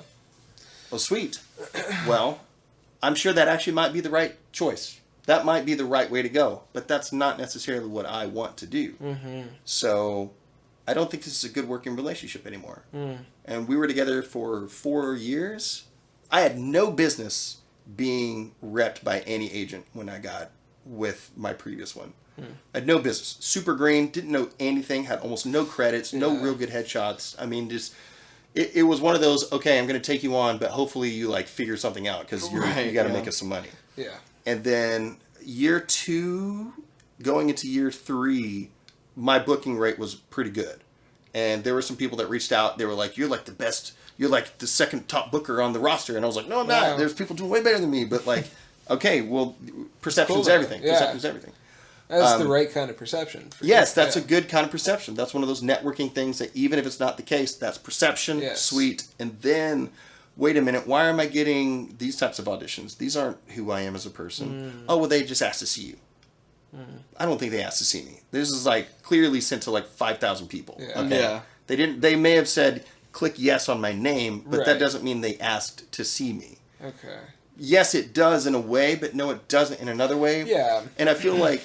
So you feel like almost like the agent was like cherry picking auditions for you to fit their own agenda? Negative. No? I Okay. don't think it was malicious in any way. Okay. I feel that we were just not on the same page. Gotcha. And Just wrong decision making. when as far as, yeah, Yeah. and there was no ability to recalibrate. gotcha. There was a trying to recalibrate and it not happening. Yeah. So then, okay, it's been 4 years. I'm recognizing this isn't really what I want anymore. I think it's time. Yeah. So Well, that There you sounds very healthy. yeah, Yeah, and it's important Yeah. to be able to be the type of person that can make that stance, honestly, because at the end of the day, you don't ever want your passion to start to feel like a chore, like Yeah, a job. and it did. And Yeah. that just it takes the love and the light out of it. And so yeah. Yeah, I don't well- think it's as easy as right and wrong decision. I think if you felt good making that decision, it was the right decision because otherwise, where would you be? Filling roles that you're not happy filling? That would be like singing somebody else's songs you don't want to sing. But Now- that's the industry. And keep in mind, Unfortunately. I have not had any. I had some pretty big auditions for my stature. Not Yeah. saying like amazing, but for where I'm at, they were big for me Yeah. via that agency. So Right. there were positives. I didn't book them. That's whatever on me Yeah. or on whoever. It just wasn't in the cards. Yeah. Since I left them, I have not had these types of auditions. Right. However, I have still booked pretty much the same frequency as I did. Good. Now, Well, that's all that matters then. it really. does, and whether that be an audition or even networking, like, hey, do you want to be in my thing? Right. Yes, I do. Here's Yeah. my day rate. Oh, you're charging now. Yeah. Yeah. Of course I'm charging now. Yes, you are. If you can't pay it, that's You fine. should be, yeah. You'll get someone that you can afford, and that's okay. Right, yeah. That's okay. I think we're stuck in a, especially with the strikes and stuff that are happening now, we have a Yeah. lot of passion projects that are going to come out, and then people are going to say, this is a non-paid thing. I hope you don't mind. And no, we don't mind. Ask away. Yeah. If the project's right, maybe Then some you- people yeah. will do it. But also, fucker, if you're going to make a movie, you need to have some kind of money. Yeah. And I know you got enough to fucking Or get even some if it's food. not on the front Yeah. end, like even if Yeah, it's not on the food is front enough. end, like even if it's not, Sometimes, hey, yeah. I can afford to pay you X amount per day, but Yeah. if this does become successful, Yeah. this is the percentage we're willing to cut you. But then you got people that they'll say things like, well, we're going to send it to such and such. It's going to go to festivals. Yeah. Like, yes, but maybe me 6 years ago, Yeah. that was buzzwords. Me today, Right. every project goes to festivals. Well, every one of them are sent to You things. just pay it. You just, pay the you just fee. pay the fee. It just goes to the festival. It's not. Yeah. but here's the thing where this is unconnected to any question that I've asked. And I just want to point this out. Yes. Okay. Beautiful. There is a gravity that comes with understanding what's next in the thing that you're working on. And with this career that I'm working on, there are times where you go, oh, okay, that's actually not as big as I thought it was. Yeah. I've hit those a couple of times. It's discouraging sometimes. It is. I've It won Best Lead Actor Awards. I've won Best Supporting Actor Awards. and then come to find out the thing I won had like 4 people. Yeah. So I was one of 4 people. Yeah. Wait a minute, but there was a second runner-up, so 3 out of the 4 people got trophies. You're like, okay. That's great, and thank you for recogning me. Yeah. I feel amazing. It's on my wall. Yeah. But I feel bad for that Wait a minute. 1/4 person that got nothing. An award show that I went to.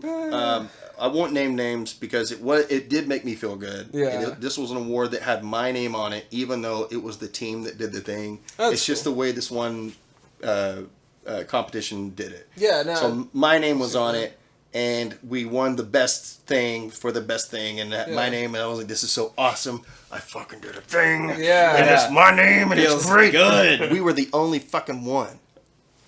Really? We were the only one.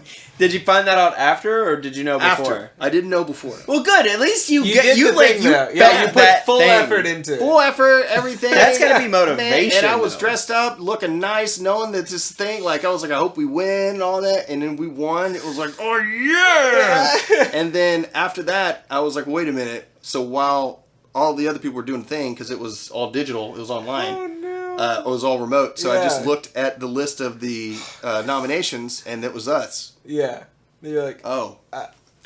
I'm still grateful for it. yes. Yeah, absolutely. But then you cross that level and going, Yeah. oh, that actually was... So This was nothing. We paid for this award. That's essentially Yeah. what that is. Yeah, and that happens a lot. I think in this industry specifically, maybe over like every other industry, you pay for your own participation trophy. Yeah. That's basically what film school is. And you know what? I'm okay with it. Yeah. I'm not knocking it. It's Yeah. just the realization Yes. is what changes your outlook on stuff. Yeah, because Yeah. when you're a kid and you go into film, like, say you're green. Like, say you're fresh out of college or not even going to college. You don't walk into the film industry going like, oh, all these things that people tell me are inevitably bullshit. Yeah. That's not the first thought. No. The first thought is to believe Gospel. all of Everything. the bullshit. Yeah. Yes. And it's not until you work enough to where you're like, oh, right, this is just manipulation. This is just people who have money trying to not spend their money and still get a product. Yeah. That's what it all boils down to. Yeah. And if you can negotiate for just a little bit of fair treatment in that system, you're doing way better than all the people on strike at SAG are right now, because they're not getting it either. Not unless you are a top 1% earner. Right. But Hey, I'm glad they're supporting, though. yeah, Well, they have to. yeah, they have to. They don't have a choice. Right. But Which is why we still have the awesome. union. We need that. Thanks, Union. I'm not Yeah. there yet, but I will be one day in the Yes. Union. Well, we believe in you. Yeah. If nothing else, we believe. Thank you so much. We nominate This is you. the only reason I came here today, to hear those words. Yeah.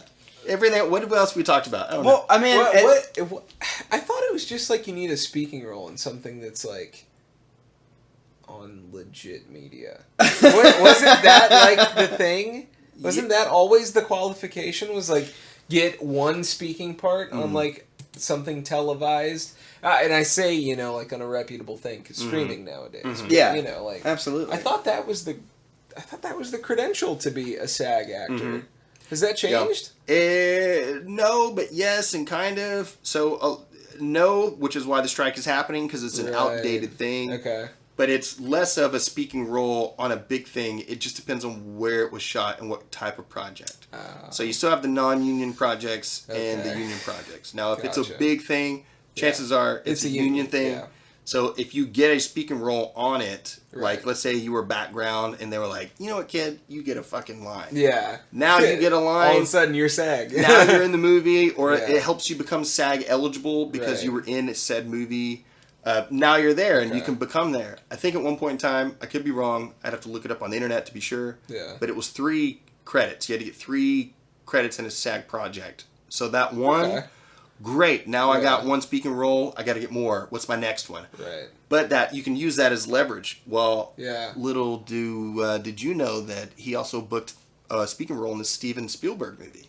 What? He did that? Yeah, he was background. Steven saw him and said, kid, I want you in. Yeah. He's got something. And then they'll go, ooh. Right. All right, well, let's see. That's a talking point as Yeah. opposed to, hey, this guy's really good. Well, what's he been in? A bunch of shit you've never seen, and honestly, none of it's any Yeah. good. Well, then no, I don't want him. I don't want Yeah. to audition. No, he's really good. well, actually, I don't even like you as a person, agent. So, Yeah, no, I right. don't want to see your roster. That's also a real thing that happens. Yeah. How do I get into a SAG project now? Well, location. We are in the Southeast market. All of the states in the Southeast are right-to-work states. Yeah. So we don't have to have... You don't have to be in the union to be in a union film here. Right. Yeah. But- Because I've done that. I have yet to be in a... I've been in... Now you have SAG ultra-low budget. So anything under same. $20,000. Yeah. You... Mine was 15. So. Okay, it was 15. Same. So you go to SAG and you sign a contract to be an ultra-low budget project. Yeah. You can now have SAG members in your movie. Yeah, so yeah. if Samuel L. Jackson wants to be in your short film, that's cool. Now you can do that. Right. And it's agreed upon per producer to talent, and that's it. Producer to whoever. I don't have experience with the higher tier after that because I haven't done any of those, so I don't really know how that works. What soon? Yes. I will soon, Yes. And even from a producer standpoint, I've only done under 20,000 because it was all like, what, we got $1,200. What are we gonna make? Yeah. Whose house can we use? Who's got cameras? Yes. And hopefully, and that's a lot of what the passion project should be, Yeah. where people are like, you want to be in my movie for free? Well, what are we working with? Am I your friend? Do I trust all of you? Yeah. Not, hey, we're auditioning for a free thing. You should Right. feel grateful for it. Okay, Yeah. piss off because your movie's going to suck. So Yes. no. Yeah. But if I like all of you and the movie sucks, we still made a cool thing. You Right. know? Still did it, you Yeah. know? It's like an experience together. I'm getting that- distracted from the question. I'm sorry. It's okay. It is kind of similar to that. I think after this strike, that's going to change. Yeah. But it's because of streaming. Because you can have entire TV shows that are shot non-union with all non-union actors. Right. That are now, they're not on any network or anything. Yeah. They're just on a streaming platform. Right. Yep. Like Tubi, which Yeah. is owned by Fox. Right. You know? Oh, no shit. Yeah. Well, and on top of that, you know, Netflix, Hulu grade cameras, Mm-hmm. consumer level at this point. And with the way that people are making money nowadays, $3,500 for, you know, an Ursa Mini 3.5K or whatever that you want to go shoot your 5-part docu-series about lesbian lovers in the Hamptons. Like that Fuck yeah, dude. that you just say those words and Netflix agents appear out of grass. You just like they pop up like Just wild like Netflix moles. agents. Yeah. Got the Pokemon. Excuse me, sir. fucking- We'd like to have your signature on these contracts. But yeah, no, I'm like you can just produce your own shit now and send that off to people who want to buy it streaming, and you cut out the middleman. That's what we're gonna do, man. But here's the thing, though. There's still not been enough reform in the studio system to have devolved the studio system. It still is sort of a pyramid scheme that we all buy into because we're delusional artists that really want to do something right. I feel like everyone said this in the history of time, so I'm not the first one, but we're almost there. We're Like, almost there. We're Yeah. at the point of something's about to happen. Yeah. We have True. asked nicely. Yeah. We've said things nicely. We've Yeah. requested nicely. Everything has been done as nice as it possibly can. Yeah. What is next? It certainly seems We're going to that way. pick it outside of buildings. We're just going to do that. At some point, someone's going to get real mad about it. Yeah. Someone's going to want to do something Yeah. more than just hold up a sign. yeah. Well, and you know, there's been mistreatment since Yeah.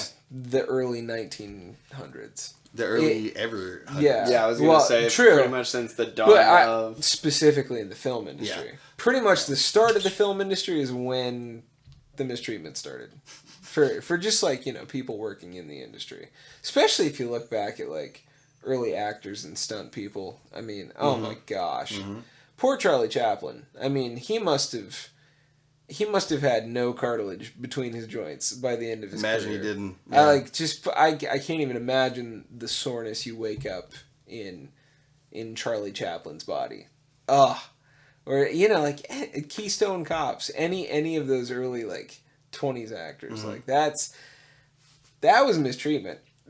you tell them to go out there and like do real stunts with horses and stuff like that, and they're actually just the people. Yeah, well, they don't make actors like they used to. No One's willing to get on a horse and do backflips anymore for It's $20. crazy. It's a shame. Even as for much free as we've in a passion evolved, project. Yeah, I mean, honestly, look, this is great for your resume. Get out there and get on that horse, man. We said something at first about when I first came on. Hey, your IMDb, your credit list is just you've got a lot of things. Stellar, and that comes with experience of like what comes on set, and also what is said behind like networking and whatnot. Yeah. So even though I don't have an agent or anything, there's still expectations that I would have. For making a project, for looking at this, for looking at that. Yeah. Okay, well we're talking about horses. We're talking about all right. We're gonna jump off. We're gonna. Can you ride a horse? No, I can't. Yeah. Okay, well, we want someone who can ride a horse, so you're probably not going to be our guy. Yeah.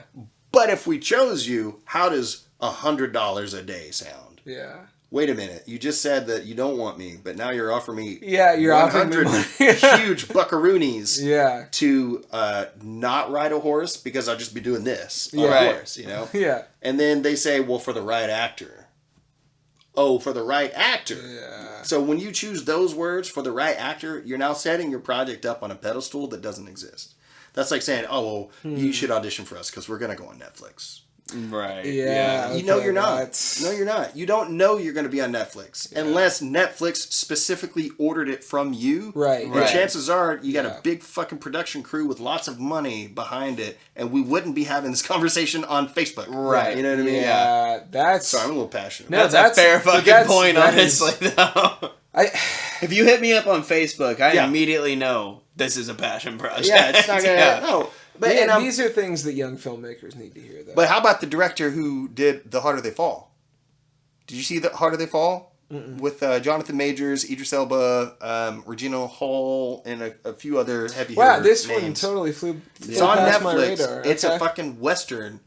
Oh shit! I do know what you're talking about. I never saw it though. And it's all black people as the main characters, cowboys and shit. And it's an amazing fucking movie. Yeah. And it's great. And first time director, dude hadn't directed a feature film ever. Really? And then he gets fucking Idris Elba in a movie for him. Regina Hall, fucking. But is that like a family thing? Is that like an industry connect? I think he just had and the story's actually really good as far as like, hey, let's make a Western cowboy movie, but. Yeah. Fill it with rap music and a bunch of non-white people. Dope. Yeah. And let's make it good, and it is good. Yeah. And so they're like, oh, well, here's a bunch of money, you fucking kid. That's cool. I don't think he went to any person and said, my movie's going to be on Netflix. Yeah, no. I think he put a lot of hard work into it. Right. And then Netflix went, holy shit, we want to buy this. Also, Idris, come here. Yeah. You know? Because it was good, not because he had already... signed a contract with Netflix. That was an example they gave us in film school. It was like training day. Yeah. Like the guy worked at a bookstore for like 2 or 3 years while he was just writing training day. Mm-hmm. And like didn't know what he was going to do with it and then tried to option it in Hollywood. Just sent it everywhere. And then eventually some studio picked it up. He did like the whole Rocky gamble of like, if you don't let me direct it, the movie's not getting made. And they let him do it. Mm-hmm. And then all of a sudden Training Day is a huge movie. Denzel Washington and the whole thing. Yeah. And I guess that really stories like that do happen. It's just like, that is the antithesis of like the American Hollywood career dream, if you want that. But I think it takes a lot of dedication, a lot of hard work, a lot of... Most of the time it don't happen that way. No, Most of the time it's 15 years for an overnight success. Right. Yeah. 15 years for an overnight success. I think that might be the statement that most young people need to hear nowadays. Yeah, dude. Because you don't get anything without putting a ton of fucking effort into it. That's the only way you get anything in this world. And I feel like a lot of people want it for the wrong reasons. And so some of the most successful people start off, maybe in their career it develops a little differently, but when you start off, it's just like, I want this because I want it. I don't care about the, Ferraris or the money or the mansions. Mm-hmm. I have to do this, otherwise I'm going to be miserable working a 9 to 5 because this is the only thing that I want. Yeah. And then... obviously, as your career takes off and you start making money, obviously you want the money. Who doesn't want money? But if you get into it as the sole purpose of, I'm going to get rich by writing movies, very rarely does that pan out in that way. Unless you're one of these like save the cat people where you get up and write every day at a certain time like a robot and do the whole like... what is that book? The War of Art or something like that. I forget. Art of War? Yeah, but Yeah, it's the not War of Art. They swapped the title. Oh, so it's a different... Yes. Okay. Yeah, it was... I know the Art of War. It was something we got in film school. It was about the screenwriter who would get up and, like, clockwork write, theatrical stuff from 6 o'clock in the morning till 1 o'clock in the afternoon. Every day, like a machine. And that was his, like, whole secret, and he boasted about how many films that he had sold and all this stuff, and he really attributed it to just, like, do the same thing over and over again. Work like a robot, and eventually you will pump out enough shit that someone is going to buy it one day. And I don't think that that's the way to pursue this stuff. No, man, that's not the way to go about this is the way people look at success, especially nowadays. It's like that term crypto pump. Have you guys heard that term? No. This is like a new fad of, like, Twitter billionaires will get online and just go like, okay, put 10 grand into this one this week, and you pump that crypto for everything it's worth. It shoots up, like, from 50 cents to $3 for that one weekend, and then it goes right back down again. But you made 30 grand in that one weekend, and you put in 1,000. And I feel like that's kind of the way that people look at this stuff. It's like, how can we just, like, manufacture it? How can we pump it to just, like, get it's a pump all and dump that it's constantly? worth? Right? Yeah. It only works out for the people who already have stakes in the game, though. It only works out for the people that already have the money in it, because it's the guy that has 2 million followers and already has, $100,000 in this crypto, and then he reaches out to these other people, all of his followers, and he's like, yeah, just all you gotta do, if all of you put $100 in, we're all getting rich. No, you're getting rich. Yeah, you put $100,000 in already. We all put 100 in. Yeah, but there's 2 million of us, so if we all put 100 in, all that's doing is taking your 100,000 to fucking 500,000 in a matter of hours. Like, good for you. Yeah, you've it's kind of like people on the internet to do something. Yeah, it's like the what was it? The NFT zoo scandal, the Logan Paul scandal, where he was like saying that he was, it's this new evolution of crypto, and they evolve as you go, and this that. He made a killing. Yeah. All of his followers that did it, though, lost. There were some of them that lost like $60,000. I'm not shocked. They lost, all this money, and it's because it only works for the rich, man. Yeah, that's a trading card. What are you doing to helping the rich? It's just big kids on a playground at a certain point. I don't like that person. Yeah, he can eat my shit. Exactly. Logan Paul? Yeah, kind of a cunt. Yeah, he's a bit of a cunty person. I feel like we all feel that way about it. Yeah, pretty much either of the Paul brothers. Yeah. You want to fight Jake Paul? I do. Whoop my ass. Oh, yeah. Dude. Whoop my ass. Honest to God, I'm a fucking pussy, dude. I think I could box. Like, I think I could have a couple of rounds with Logan. Jake, he would knock my ass out, but I think it would be a good learning experience. Red, Jesus Christ, dude, I love you to death, man. It's a good thing you're pretty. Yeah. That's what they say, right? This is how I don't get into trouble. Yeah. They look at me and they go, oh, I don't want to hit you, though. I've gotten real good at talking my way out of shit, because I like my face and I don't need it bruised up. Is there any way we can keep this verbal and not make it physical? It's just, Yeah, I can... Powerful hugging. I can speak to the 10-year thing or 15-year. I've been at this almost 8 years now. Yeah. And I just recently finished up 2 indie features that filmed over the course of the pandemic, so over 2 years, and they're still not done. Hey, we're really proud of you, though. Thanks, dude. But that, and it's been grinding and grinding and grinding. And at first, I had 4 credits, and they were all plays. No one wanted me in anything, and I was shit.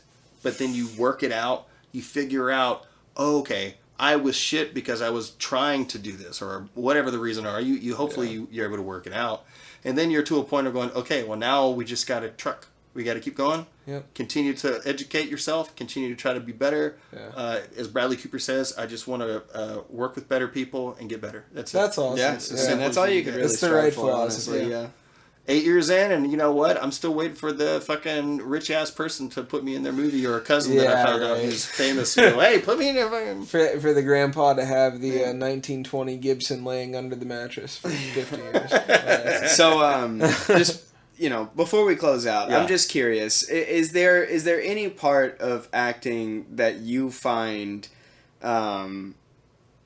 difficult for you per se? Because like for me, for example, I've done like theater and whatnot, and so there's obviously differences between screen acting and theater acting. You don't get extra takes in theater and whatnot, and so like the hardest thing for me, I'm very in my head a lot of times, which is the number one killer for pretty much anything you do in life, is if you need to have confidence but not be too cocky, and it's a hard line to find. But like for me, it's the body acting that I find the most difficult. I feel I can deliver lines. I feel that I can express emotions when I'm in the heart of a scene, but it's the background acting. It's the micro acting that I find the hardest. Because I'm always like, it's almost like Ricky Bobby, like, what the fuck do I do with my hands right now? And I'm always in my head like, how does a normal person You actually said that, I act? think, at one point. Did I? Yeah, I think you were like, what do I do with my hands? Yeah, dude, because it's just like, man, when I'm in the scene, and it's like, especially an explosive scene, like arguing or like emotions are high, I can tune into that easy. So before we I'm all close for out, it. what do you do with your hands? Yeah, will you please tell me what to do with my fucking hands? Stop fucking fiddling. That's what. Dude, it's so Leave hard. it alone. They're not there. That's interesting. The body acting, just being in the background. So let's say you're in a scene, you're on stage, right? You're on stage. You got no lines in the scene, but you're in the scene. Yep. That's what's difficult. Fucking terrifying for me. Okay. Washing imaginary dishes. Yeah. That's my go-to. I think I lucked out in that kind of education, because my first play, I played a lead. I didn't have to worry about being in the background. Then the second play, I booked a lead, and I won an award for it, so I didn't have to worry about being in the background. But then the third thing, I had a guy who literally was the bit part of the show. Evil Dead the Musical has a guy whose only song is bit part demon, and every time he speaks in the show itself, he gets interrupted by his fiance. So he doesn't have any lines. He's just there, and he's meant to be a piece of furniture. Like, it's what he's meant to be. Yeah, he's essentially a living prop. How do you go from, I'm an actor, I'm a loud guy, I'm the center of attention, lead, to the dude who's supposed to be a piece of furniture? Yeah. What do you do? So I took that as a way to go, I'm going to stay in character the whole time. I'm going to stay in character behind the stage. When I go out, hang out with the cast, everything. I'm staying You in took a character. method approach. Took it. Well, you could call it a method approach. Yeah, just staying, just being weird. Yeah. Just all the things I'd come up with the character. Just stay in it. Yeah. To see how that would affect the other people. Yeah.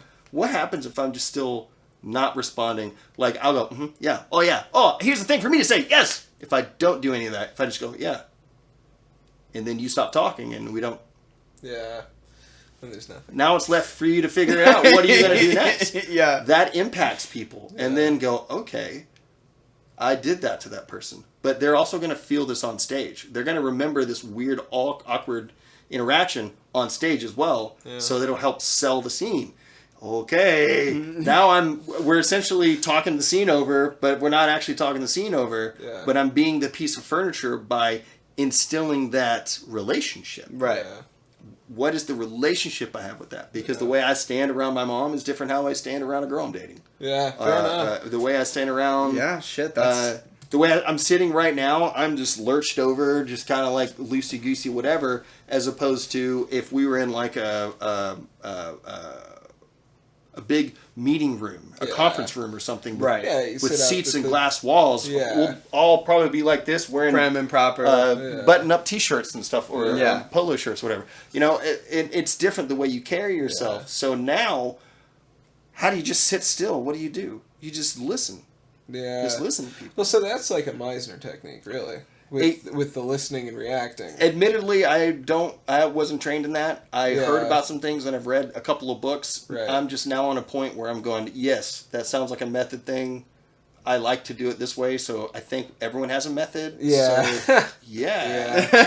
Yes. Method actor. But I learned this from a TikTok. When you're listening, what are you like? I'm listening to you. No, you're not listening enough. You're not listening to just listen. I'm listening to you. I'm hearing everything that you say. No, listen. What are you talking about? Listen for. So 4 different versions. I'm listening for something. Yeah. You're telling me this story about your day at work. I'm listening for the moment that it went from a good day to a bad day. Oh, interesting. Yeah, okay. I'm listening to you, but I'm listening for I know you're going to say something because you're my husband. You're my husband, and I know that you always complain about your day. You never had a good day. Yeah. So you're telling me something right now that's actually good. I'm listening for when it changes. I will never say anything to anybody. That's only what David's listening for. It's not even in the script. It's not even anything. But I'm listening for that. I'm listening. That's a very interesting take. Right? Yeah, I like that a lot. And it changed everything for me. Everything. That right there. Because now I'm okay, but I'm piecing it together. Okay, well, he probably saw that stupid person that I don't like that he works with either. I bet they saw each other. So now what am I doing with my hands? I'm playing with my beard because I'm thinking about the stuff that makes me uncomfortable, and this makes me feel better. Right. David does that. So now this is actually a real humanity piece that's thrown into the character. Yeah. Because I'm thinking about these things. I'm thinking real thoughts. Yeah. I'm not wondering, should I put my hands like this? Yeah. Or should I just do something? Yeah. I'm doing something. I'm thinking, I'm waiting for when his day turns. I fucking knew it. It's whenever the tow motor died, because the tow motor always dies. You ever had a tow motor die on you at work? You ever had a tow motor die? Yeah. Okay. It's the worst. It's especially fucking, when it's especially when you have a load 15 feet high. Yeah, dude. And it's an electrical one. So there's no swapping of propane. So you just gotta never had one of that. It's coming down. All right. But it could okay. And then I know what that's like. I know what that feeling is like. So I'm listening for it, and then he finally tells me. So there's a feeling of understanding, and like I knew it. And so me listening as a person, I'm thinking I knew it. So it looks like I'm listening to him and reacting because I actually am. Yeah. That's the fucking secret. Just, for me, it's different for other people. Yeah. But for me, I have to actually think something for it to look like I'm thinking something. Yeah. Because I'm actually thinking something. Right. Yeah. Right. Well, because that's how normal conversation develops. I mean, like, maybe I might be speaking out of turn here, but I feel like, at least for me, and I don't mean it disrespectfully, but when I'm listening to someone speak, I am, at the same time, formulating a response already. Yeah. It's not that I'm not paying attention to what you're saying, because I swear to God I am. Yeah. And I've been accused of just waiting to talk and not listening before. You know what I mean? Like, it's almost like you're not listening. You're just waiting to talk. Mm-hmm. Well, I'm not entirely. Like, kind of right. I'm listening, though. Like, yeah, but you're just passively listening. It's not my fault what you have to say is boring. I have something better, okay? Stay on my level. That happens. I'm the same way, but that's right. That is what we do as people. Yeah. And when it comes to like corporate training, when it comes to like Toastmasters and stuff, you are trained and taught to, all right, listen to keywords. I know that as people, as in the English language and also colloquially. Yes. That is how you say that. You nailed it. We all kind of say stuff, and I went down the corner over to the store, and those bugs were up there on the thing. I already know you're going to talk about the bugs. As soon as you mention bugs, the bugs were congregating around the light, and below them there's a huge stack of just the dead ones that are like moving in the wind. I already know you're going to talk about it because that's what people talk about. Yeah. And you talked about bugs at the light. Even if I met you today, I know that you're going to talk about the bugs at the light because you're talking about the corner store. And then you talked about bugs. Yeah. So now I'm formulating what I'm going to say next. Right. Because I already know what you're going to say next. Yeah, you've gotten sometimes you're right. For it. Sometimes you're wrong. And when you're wrong, that's where your interest is piqued. Yeah. Wait a minute. Hold on. You're talking. Okay. I'm twisting the dog's tail. Wow. You hit a dog or something? Dog's tail is squished under the thing. Okay, well, that's not at all where... So now I'm intrigued. Yeah, right. Now I'm asking probing questions. Well, what are you talking about? Was it your dog or whose dog? No, that's not important. No, it's just... No, that is important. That's not what I expected. So now this is an interesting conversation. Yeah. How do you make a non-interesting conversation interesting? That's the art of I know what you're going to say next because it's in the fucking script. Yeah. How do I not know what you're going to say next? That's a really intelligent way of looking at that, because I've heard a lot of people talk about it in a few different ways. You know, let it be the Meisner or the method technique, or even just like plain and simple rote memorization, or just, you know, doing a belligerent amount of rehearsals with you know, every different possible take imaginable. We've been there. Yeah. I think that might be the most cohesive way I've ever heard of trying to do that, at least for like an audition. I think that's specifically like a really good place where that could be useful, is like theater audition, something like that. You walk in and you're like, okay, I want to be exceptional. That is the way to do it. Yes, I agree. Same thing with, you know, even just if it's a scene where it's like, okay, we got like today to shoot this page. Like, you know, just do really good, please, and save us money. That's the way to do that. Okay, well, how do I do that? What do you mean do really good? Shit. Am I supposed to know my lines? Yeah, right. Well, you're supposed to know what words you're going to say, but do you know what's happening today? Yeah, read the whole script. Do you know what this scene is about? Yeah. Have you done your script analysis? Because I need you to just know what's coming next. Yeah. I don't need you to think about the words, because I need you to listen for what I'm about to say. Yeah. I don't need you to think about the line that you're about to say next, because then you're just waiting for your turn to speak. Right. That's it. And as people, I also wait for my turn to speak often. I was born this way. I didn't ask to be this way. Right. Yeah. So I have to affect myself. I have to change something to go, okay, well, I can't just, I am doing this thing, but I have to make it look like I'm not. Okay, so, yeah. I also, Vans are my favorite shit. I had some Vans or something. Yeah. You know, and we'll carry the conversation on. That's a tactic that I've had to do to cope, to fit in, you could say. But it translates over to acting as well, naturally. That's something I just happen to have. Yeah, that's just a good common skill, really. So now that I have that, I've had that tool, so I go, okay, well, that whole TikTok video, listen for, unlocked it for me. Yeah. That's what I've been trying to do. I've been trying to listen. That's how you can be more genuine, for me. That's how you can sit up and actually be present. Because as an analytical thinker, I have to have the 1, 2, 3, 4 in order to not have the 1, 2, 3, 4. Right. You know, I have to, and once I get that, and once I'm past it, then I go, oh, okay. Well, now I'm listening for you to bitch at me for not doing something. I'm waiting for you to say the thing, because you always do, Mom. You always say this, and that helps build a relationship with the actor who I met today as well. I met you today. I don't know anything. I'm supposed to show that I love you. 25 years of love is supposed to be on my face. Yeah, right. How? Listen for the thing. Listen for this. We're doing, I guess, acting advice now, but I hope that answered your question. Yes. No, it absolutely did. Yeah. 1000%. Okay. Yeah, absolutely. So, we've been going for a little bit now. Is We there have. anything we want to talk about before we wrap up? Do you have some cool stuff to plug for Yeah, I was us? going to say, what are the plugs, man? Let's get the that's- Instagrams. Let's get, if you have a TikTok, what you're working on currently. My socials are James David West. Yes. James David West on everything, except for Twitter, which I don't care for anymore. Yeah. Yeah, fair. And now when I see people with check marks and stuff, I'm like, well, you just paid for it. Now I don't care. who How do cares? you have 2,000 followers? You got a check mark. Right. Why? Yeah, fine. What's the point? Anyway, Yeah. but not knocking if you got one. Sorry, that wasn't meant to judge you. I'm knocking. You have 200 followers. You pay $8 a month for a blue check mark. Yeah, it's stupid. I hope you feel It's good. stupid. It's stupid. I 2 features. One is The Legend of Lake Hollow, Yep. which is in post-production. You sign an NDA for a lot of stuff, so it's not like it's not a huge thing, and I can't talk about it. But Right, like legally, but- I actually can't talk too much right. about it. It's not. Yeah. We both films. The other one is God Country. Both hope to release by the end of next year, if not way before then. That'd be lovely.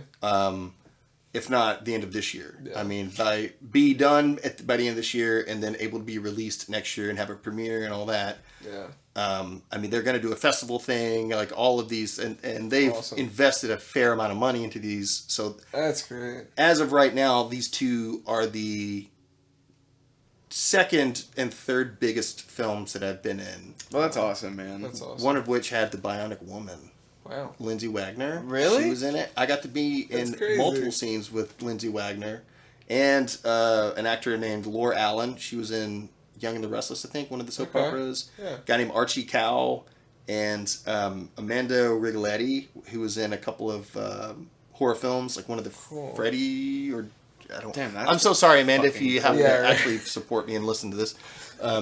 That was an amazing experience. So here's what I'll leave you with this. So those films I'm working on. There's a couple other things. There's one film I'm cast in that's supposed to shoot later this year. We'll see, hopefully. Yeah. Can't talk about it, type thing. No, You're a high caliber man nowadays. Yeah. I mean, listen, I got multiple NDAs. You have no idea Better how than many restraining orders. legally bound contracts I'm under. The first time I had to sign an NDA was a big deal. I called my mom. I was like, Mom, I'm actually signing a legal document that says you can't say anything about this thing. Yeah. That's a monument right there. But what I'll leave with this is. I'll be right back. I have to pee real quick. I'm sorry. You whore. It's okay. Give the I'm outro. not going I'll to be leave right you back. because I'm going to leave Red with this as well. We're just going to talk. Yeah, we'll just 1 second. Welcome to the. What's the name of the podcast? Just After Midnight. Just After Midnight podcast. I knew the name of that. I was testing. Yeah. Make sure I remembered what it is. Making sure. Is that how you were doing the radio acting? Like it's 1960s, man. I thought that was super cool, though. Honestly, I was like, man, they don't do radio shows anymore. Like that. And so it's a very cool concept to try to bring it back. Yeah, they're working on bringing it back. There's some bigger productions that like have celebrities that voice them, which is awesome that it's put to that point now. Yeah, like actual big talents getting involved, and you got scripted things that are just radio shows, and they like. You're talking about the best post-production quality that you can get, and it's for people who like podcasts. This is the next best thing. But that's what I was going to say. I work. So, for example, right now I'm working 4 10s and an 8. Yeah. 98% of the time I have an earbud in, yeah. and while I'm working, running pipe, I'm listening to either a podcast or something on YouTube or So like. Honestly, if people already listen to Audible all the time, the next progressive step is to have an ongoing radio show again or a podcast show. It makes total sense. And it was a blast to work on, and you're always learning. You're always being educated by the people that you work with. So getting to work on that, and it doesn't sound like what I thought it sounded like. I don't sound like. My intention here, I remember what it was, whatever, maybe to show that I really miss this person. That was my intention. It doesn't sound that way. So my intention to me sounds off. What can I do to make that better and more realistic? Because I know it'll translate to film. I know that it'll translate to any type of acting. Because you're feeling it. Right. I'm not just trying to sound like a thing. I'm trying to be that thing so I sound You're that portraying way. it whole body. Yeah, it's a whole body thing. Yeah. I mean, we stood up, whole body, like, you're not just sitting in a chair going, whatever. Yeah. Like James Earl Jones just said. And Faith McQuinn, as of right now, is the most amazing writer that I've worked with. Her dialogue is just the best. One of the worst things that can come from a script is the dialogue. No matter how good the story is, you can have a scene where it's just, what are these people even saying to each other? Yeah. Why?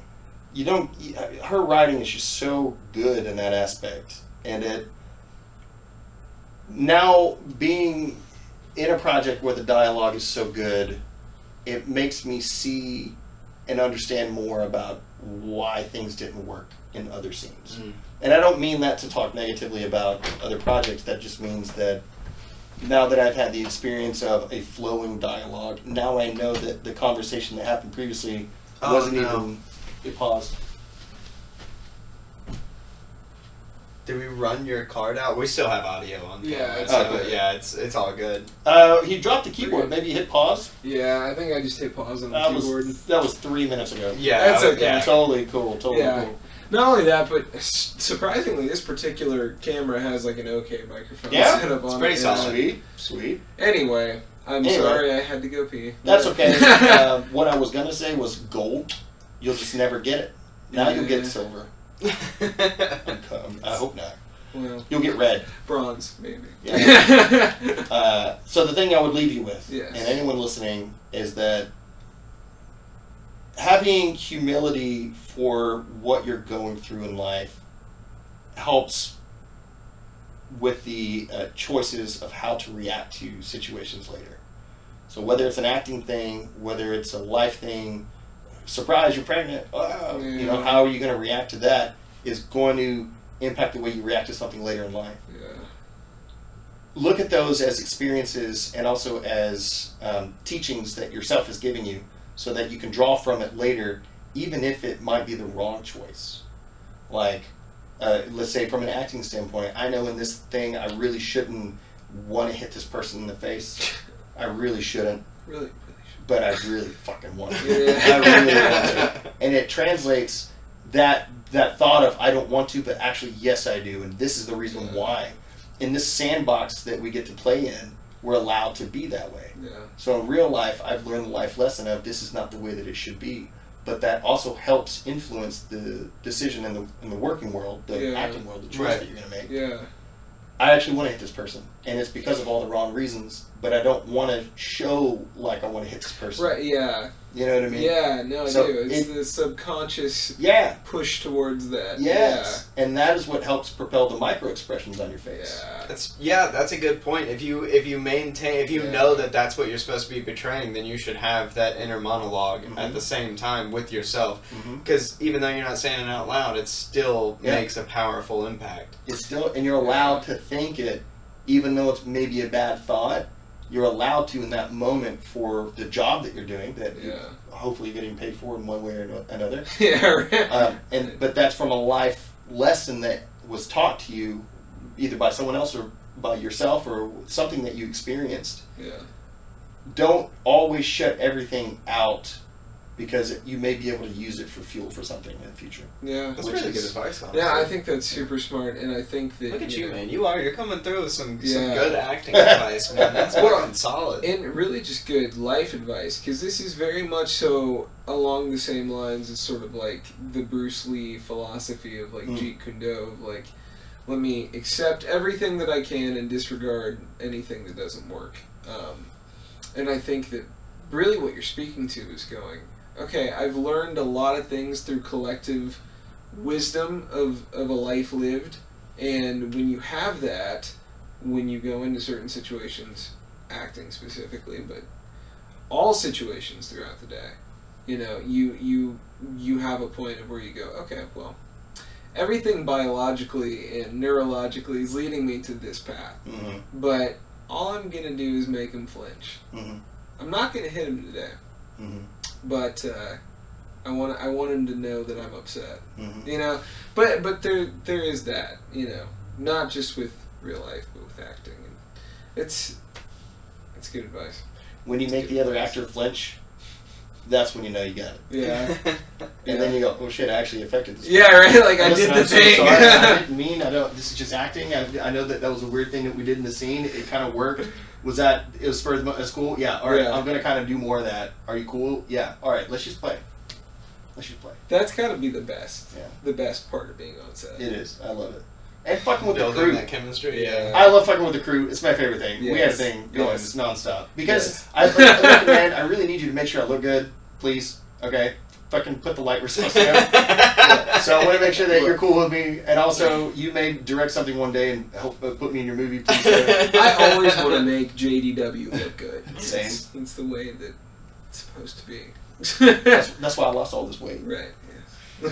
Oh man, we didn't even touch on that. I really actually I reached out to you on Instagram about that, about how I love how you take an unconventional but also very realistic approach to your workouts. Yeah. I mean, chopping wood, you're out here digging holes in gravel driveways, refilling them and retamping them. Yeah. Like that is impressive. It's very... You gotta talk to us about this a little bit before we let you go. Okay. How did you get there? What inspired that, man? Were you just like, you know what, I'm bored at the gym, I don't want to go to the gym, I want those real fucking 1800s, I want to be a fucking man, you know what I mean? Stones.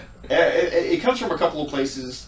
Just the most obvious is that I moved in with my mother and nieces, moved in with the family. Right. You know, sometimes you do that. And taking care of the property, no one has been doing that for at least a decade. someone's got to do that. And now that I'm living there, I'm fully capable. I love taking care of properties, of the yard. I love doing all that stuff. Right. Yeah. So it's like a natural tendency to go, oh, there's way overgrowth over here. How do we get that going? This driveway is bad. It needs to get fixed. I work 40 plus hours a week. How am I going to fit that into needing to fix all this up? Yeah. Just go do it. It's got to get done. Go do it.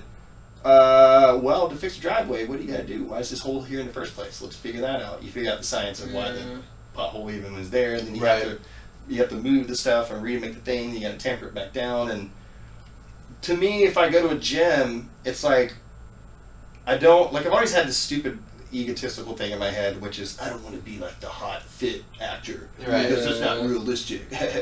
Which it is kind of true, but it does come from a place of ego. Yeah. So how do I remove that? Because health-wise, it's better to be in shape than not. Yeah, that's just exactly. Yeah. It's healthier to eat only leafy vegetables than to eat donuts every day. Yes. You know, that's just common sense. This is just truth. But then, fucking fortunately, when you're forced to stay inside every day due to a worldwide pandemic where everyone's dying and you don't want to die yourself, and you suddenly eat 12 donuts in a day and then 12 donuts the next day, and you sit down and play video games every day, and you're like, all right, now you're up to 236 pounds, and what do you do about that? Yeah. I don't look attractive as a 236-pound person. Some people do. Few people. I don't. Yeah. I look more attractive to me at my current weight / a little bit smaller than this, but my face looks better right around where I'm at now. Yeah. My face, my body's still a little loosey-goosey, but my face looks the best to me. Yeah, that's been something that I've been pressing myself on a lot recently. Is like, I think for men too, a lot of weight goes to your face when you start gaining weight too. But I've been so adamant about I just want to get hard. Like me too. As guys, all right. After midnight.